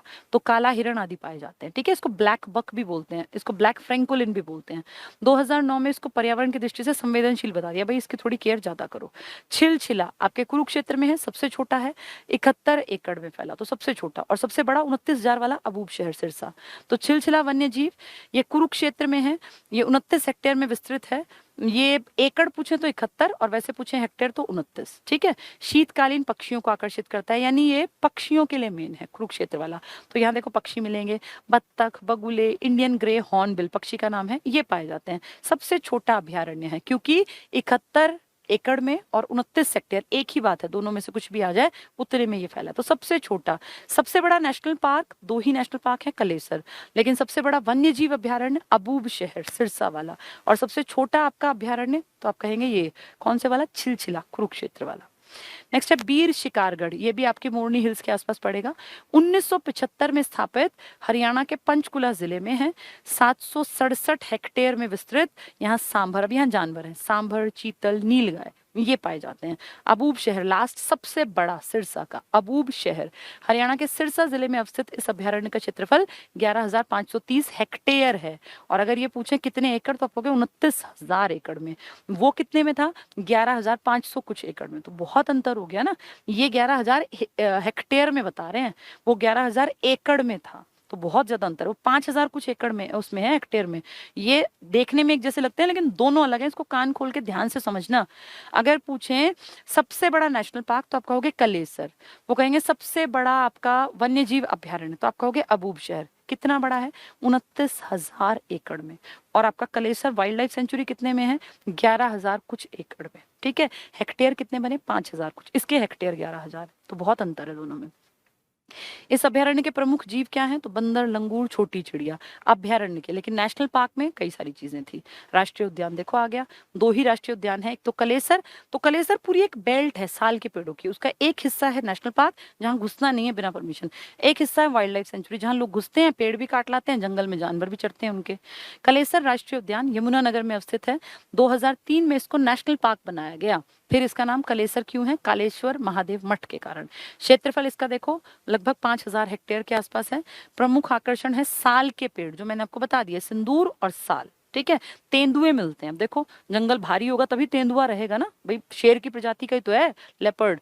तो पक्षी मिलते हैं यहाँ, और लाल जंगली मुर्गा या लाल जंगली मुर्गी लिख दिया, ये मुर्गा फेमस है, लाल जंगली मुर्गा, ये बहुत इंपॉर्टेंट है। रेड जंगल फाउल, इसकी ब्रीडिंग पर भी आप काम करते हैं, लेकिन वो पंचकुला में करते हैं। ये लाल जंगली मुर्गों के लिए प्रसिद्ध है। ये पूछेंगे क्यों फेमस है आपका ये कलेसर, तो लाल जंगली मुर्गा। वैसे यहाँ लेपर्ड भी है लेकिन कम, ये मेन है।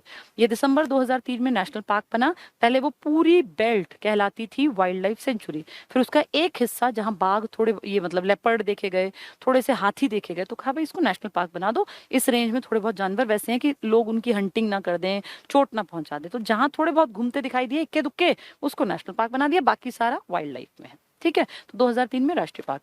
नेक्स्ट है सुल्तानपुर राष्ट्रीय उद्यान। स्थापना 1971 में सुल्तानपुर, जो गुड़गांव के एरिया में है, यहाँ की गई। ये पक्षी अभ्यारण्य था पहले, 1989 में इसे नेशनल पार्क बना दिया। लेकिन अगर आप इसको देखोगे हरियाणा वालों ने, तो 1991 को एचएसएससी ने सही माना। पहली प्रायोरिटी वैसे सही के साथ जानी चाहिए, ये सही है, वो उन्होंने सही माना है। क्षेत्रफल इसका 142 है, तो 142 तो बहुत छोटा है ना। अभी हम पढ़ रहे थे, देखो ऊपर वाले का तो कितना था, ये देखो काफी बड़ा, 5,000 के आसपास, और ये कितना है 142, क्योंकि गुड़गांव में इतनी जमीन थोड़ी है, छोटा सा एरिया है, हेक्टेयर है। 1989 में नेशनल पार्क बनने से पहले पक्षी विहार था। 1971, तो मैंने बताया ना 71 में कौन था, 71 में थे आपके यहाँ इंदिरा गांधी। और जब ये बना 1991 अकॉर्डिंग टू एचएसएससी, तो राजीव गांधी की डेथ हुई थी। ये पक्षी विहार, इस पक्षी विहार की स्थापना महान पक्षी वैज्ञानिक डॉक्टर सलीम अली के प्रयासों से हुई, इसलिए इसे सलीम अली पक्षी विहार भी कहा जाता है। लेकिन वो अंग्रेज कौन था जिसने हमें बताया, उसका नाम था पीटर माइकल जैक्सन, जिसने लेटर लिखा था इंदिरा गांधी को, फिर बंसीलाल जी गए थे। 1972 में ये उद्यान जलीय पक्षियों के लिए आरक्षित कर दिया, पहले भाई पक्षियों के लिए। यहाँ एक झील भी है ना। शीत ऋतु में प्रवासी, इस मौसम में प्रवासी पक्षी आते हैं साइबेरिया से उड़ के, रशिया के ऊपर के हिस्से से। साइबेरियन सारस प्रमुख है। ये राज्य का प्रमुख इको पार्क है। इको फ्रेंडली, जहां आपको कुछ भी गड़बड़ वाली गतिविधि नहीं मिलेगी, पूरा इको फ्रेंडली है। क्या है यहाँ मैं बता दूं, मैं गई हुई हूँ, 35 रुपए का तो टिकट लगता है इसकी एंट्री पर, और पूरा कीकर कीकर कीकर, कोई ऐसे बहुत अट्रैक्टिव नेशनल पार्क बिल्कुल नहीं है। कलेसर बहुत सुंदर है, कलेसर देखने लायक है। ये तो बस ये लगा लो कि भाई कीकर है, वहां एक बीच में एक झील सी है, बहुत सारे पेड़ टूटे पड़े हैं आंधी वांधी में, वो पेड़ ना धीरे धीरे डिकम्पोज हो रहे हैं, तो आप डिकम्पोजिशन का प्रोसेस को बहुत क्लोज से देख सकते हैं, क्योंकि पेड़ उठा के तो कोई ले नहीं जा सकता। तो इस तरह से घूमने के लिए ठीक है। अगर आप, जैसे हम लोग जब गए तब वो सीजन मार्च में खत्म हो गया, पक्षी चले गए थे। वैसे उसने हमें बताया था जो वहाँ आदमी था कि अक्टूबर से अगर आप फरवरी के बीच में, बल्कि दिसंबर जनवरी में अगर आप आते हैं ना, तो यहाँ फिर तरह तरह के पक्षी आपको देखने को मिलता है। बर्ड वॉच टावर है, एक टावर है जिसपे से दूरबीन देते हैं वो लोग, अगर आप देखते हैं तो आपको बहुत तरह के विदेशी पक्षी दिखते हैं, इसके लिए फेमस है ये। साइबेरियन सारस इको पार्क है ये, हरियाणा का प्रमुख इको पार्क। साइबेरियन सारस जैसे सैकड़ों पक्षी शीत ऋतु में यहाँ आते हैं। ठीक है, दो हमारे यहाँ संरक्षण रिजर्व भी हैं। बस आज इतना ही पढ़ लेते हैं, संरक्षण रिजर्व चलो कल करा दूंगी। ठीक है, तो आज हमने एक बहुत इंपॉर्टेंट टॉपिक अपने पेपर के लिए तैयार किया।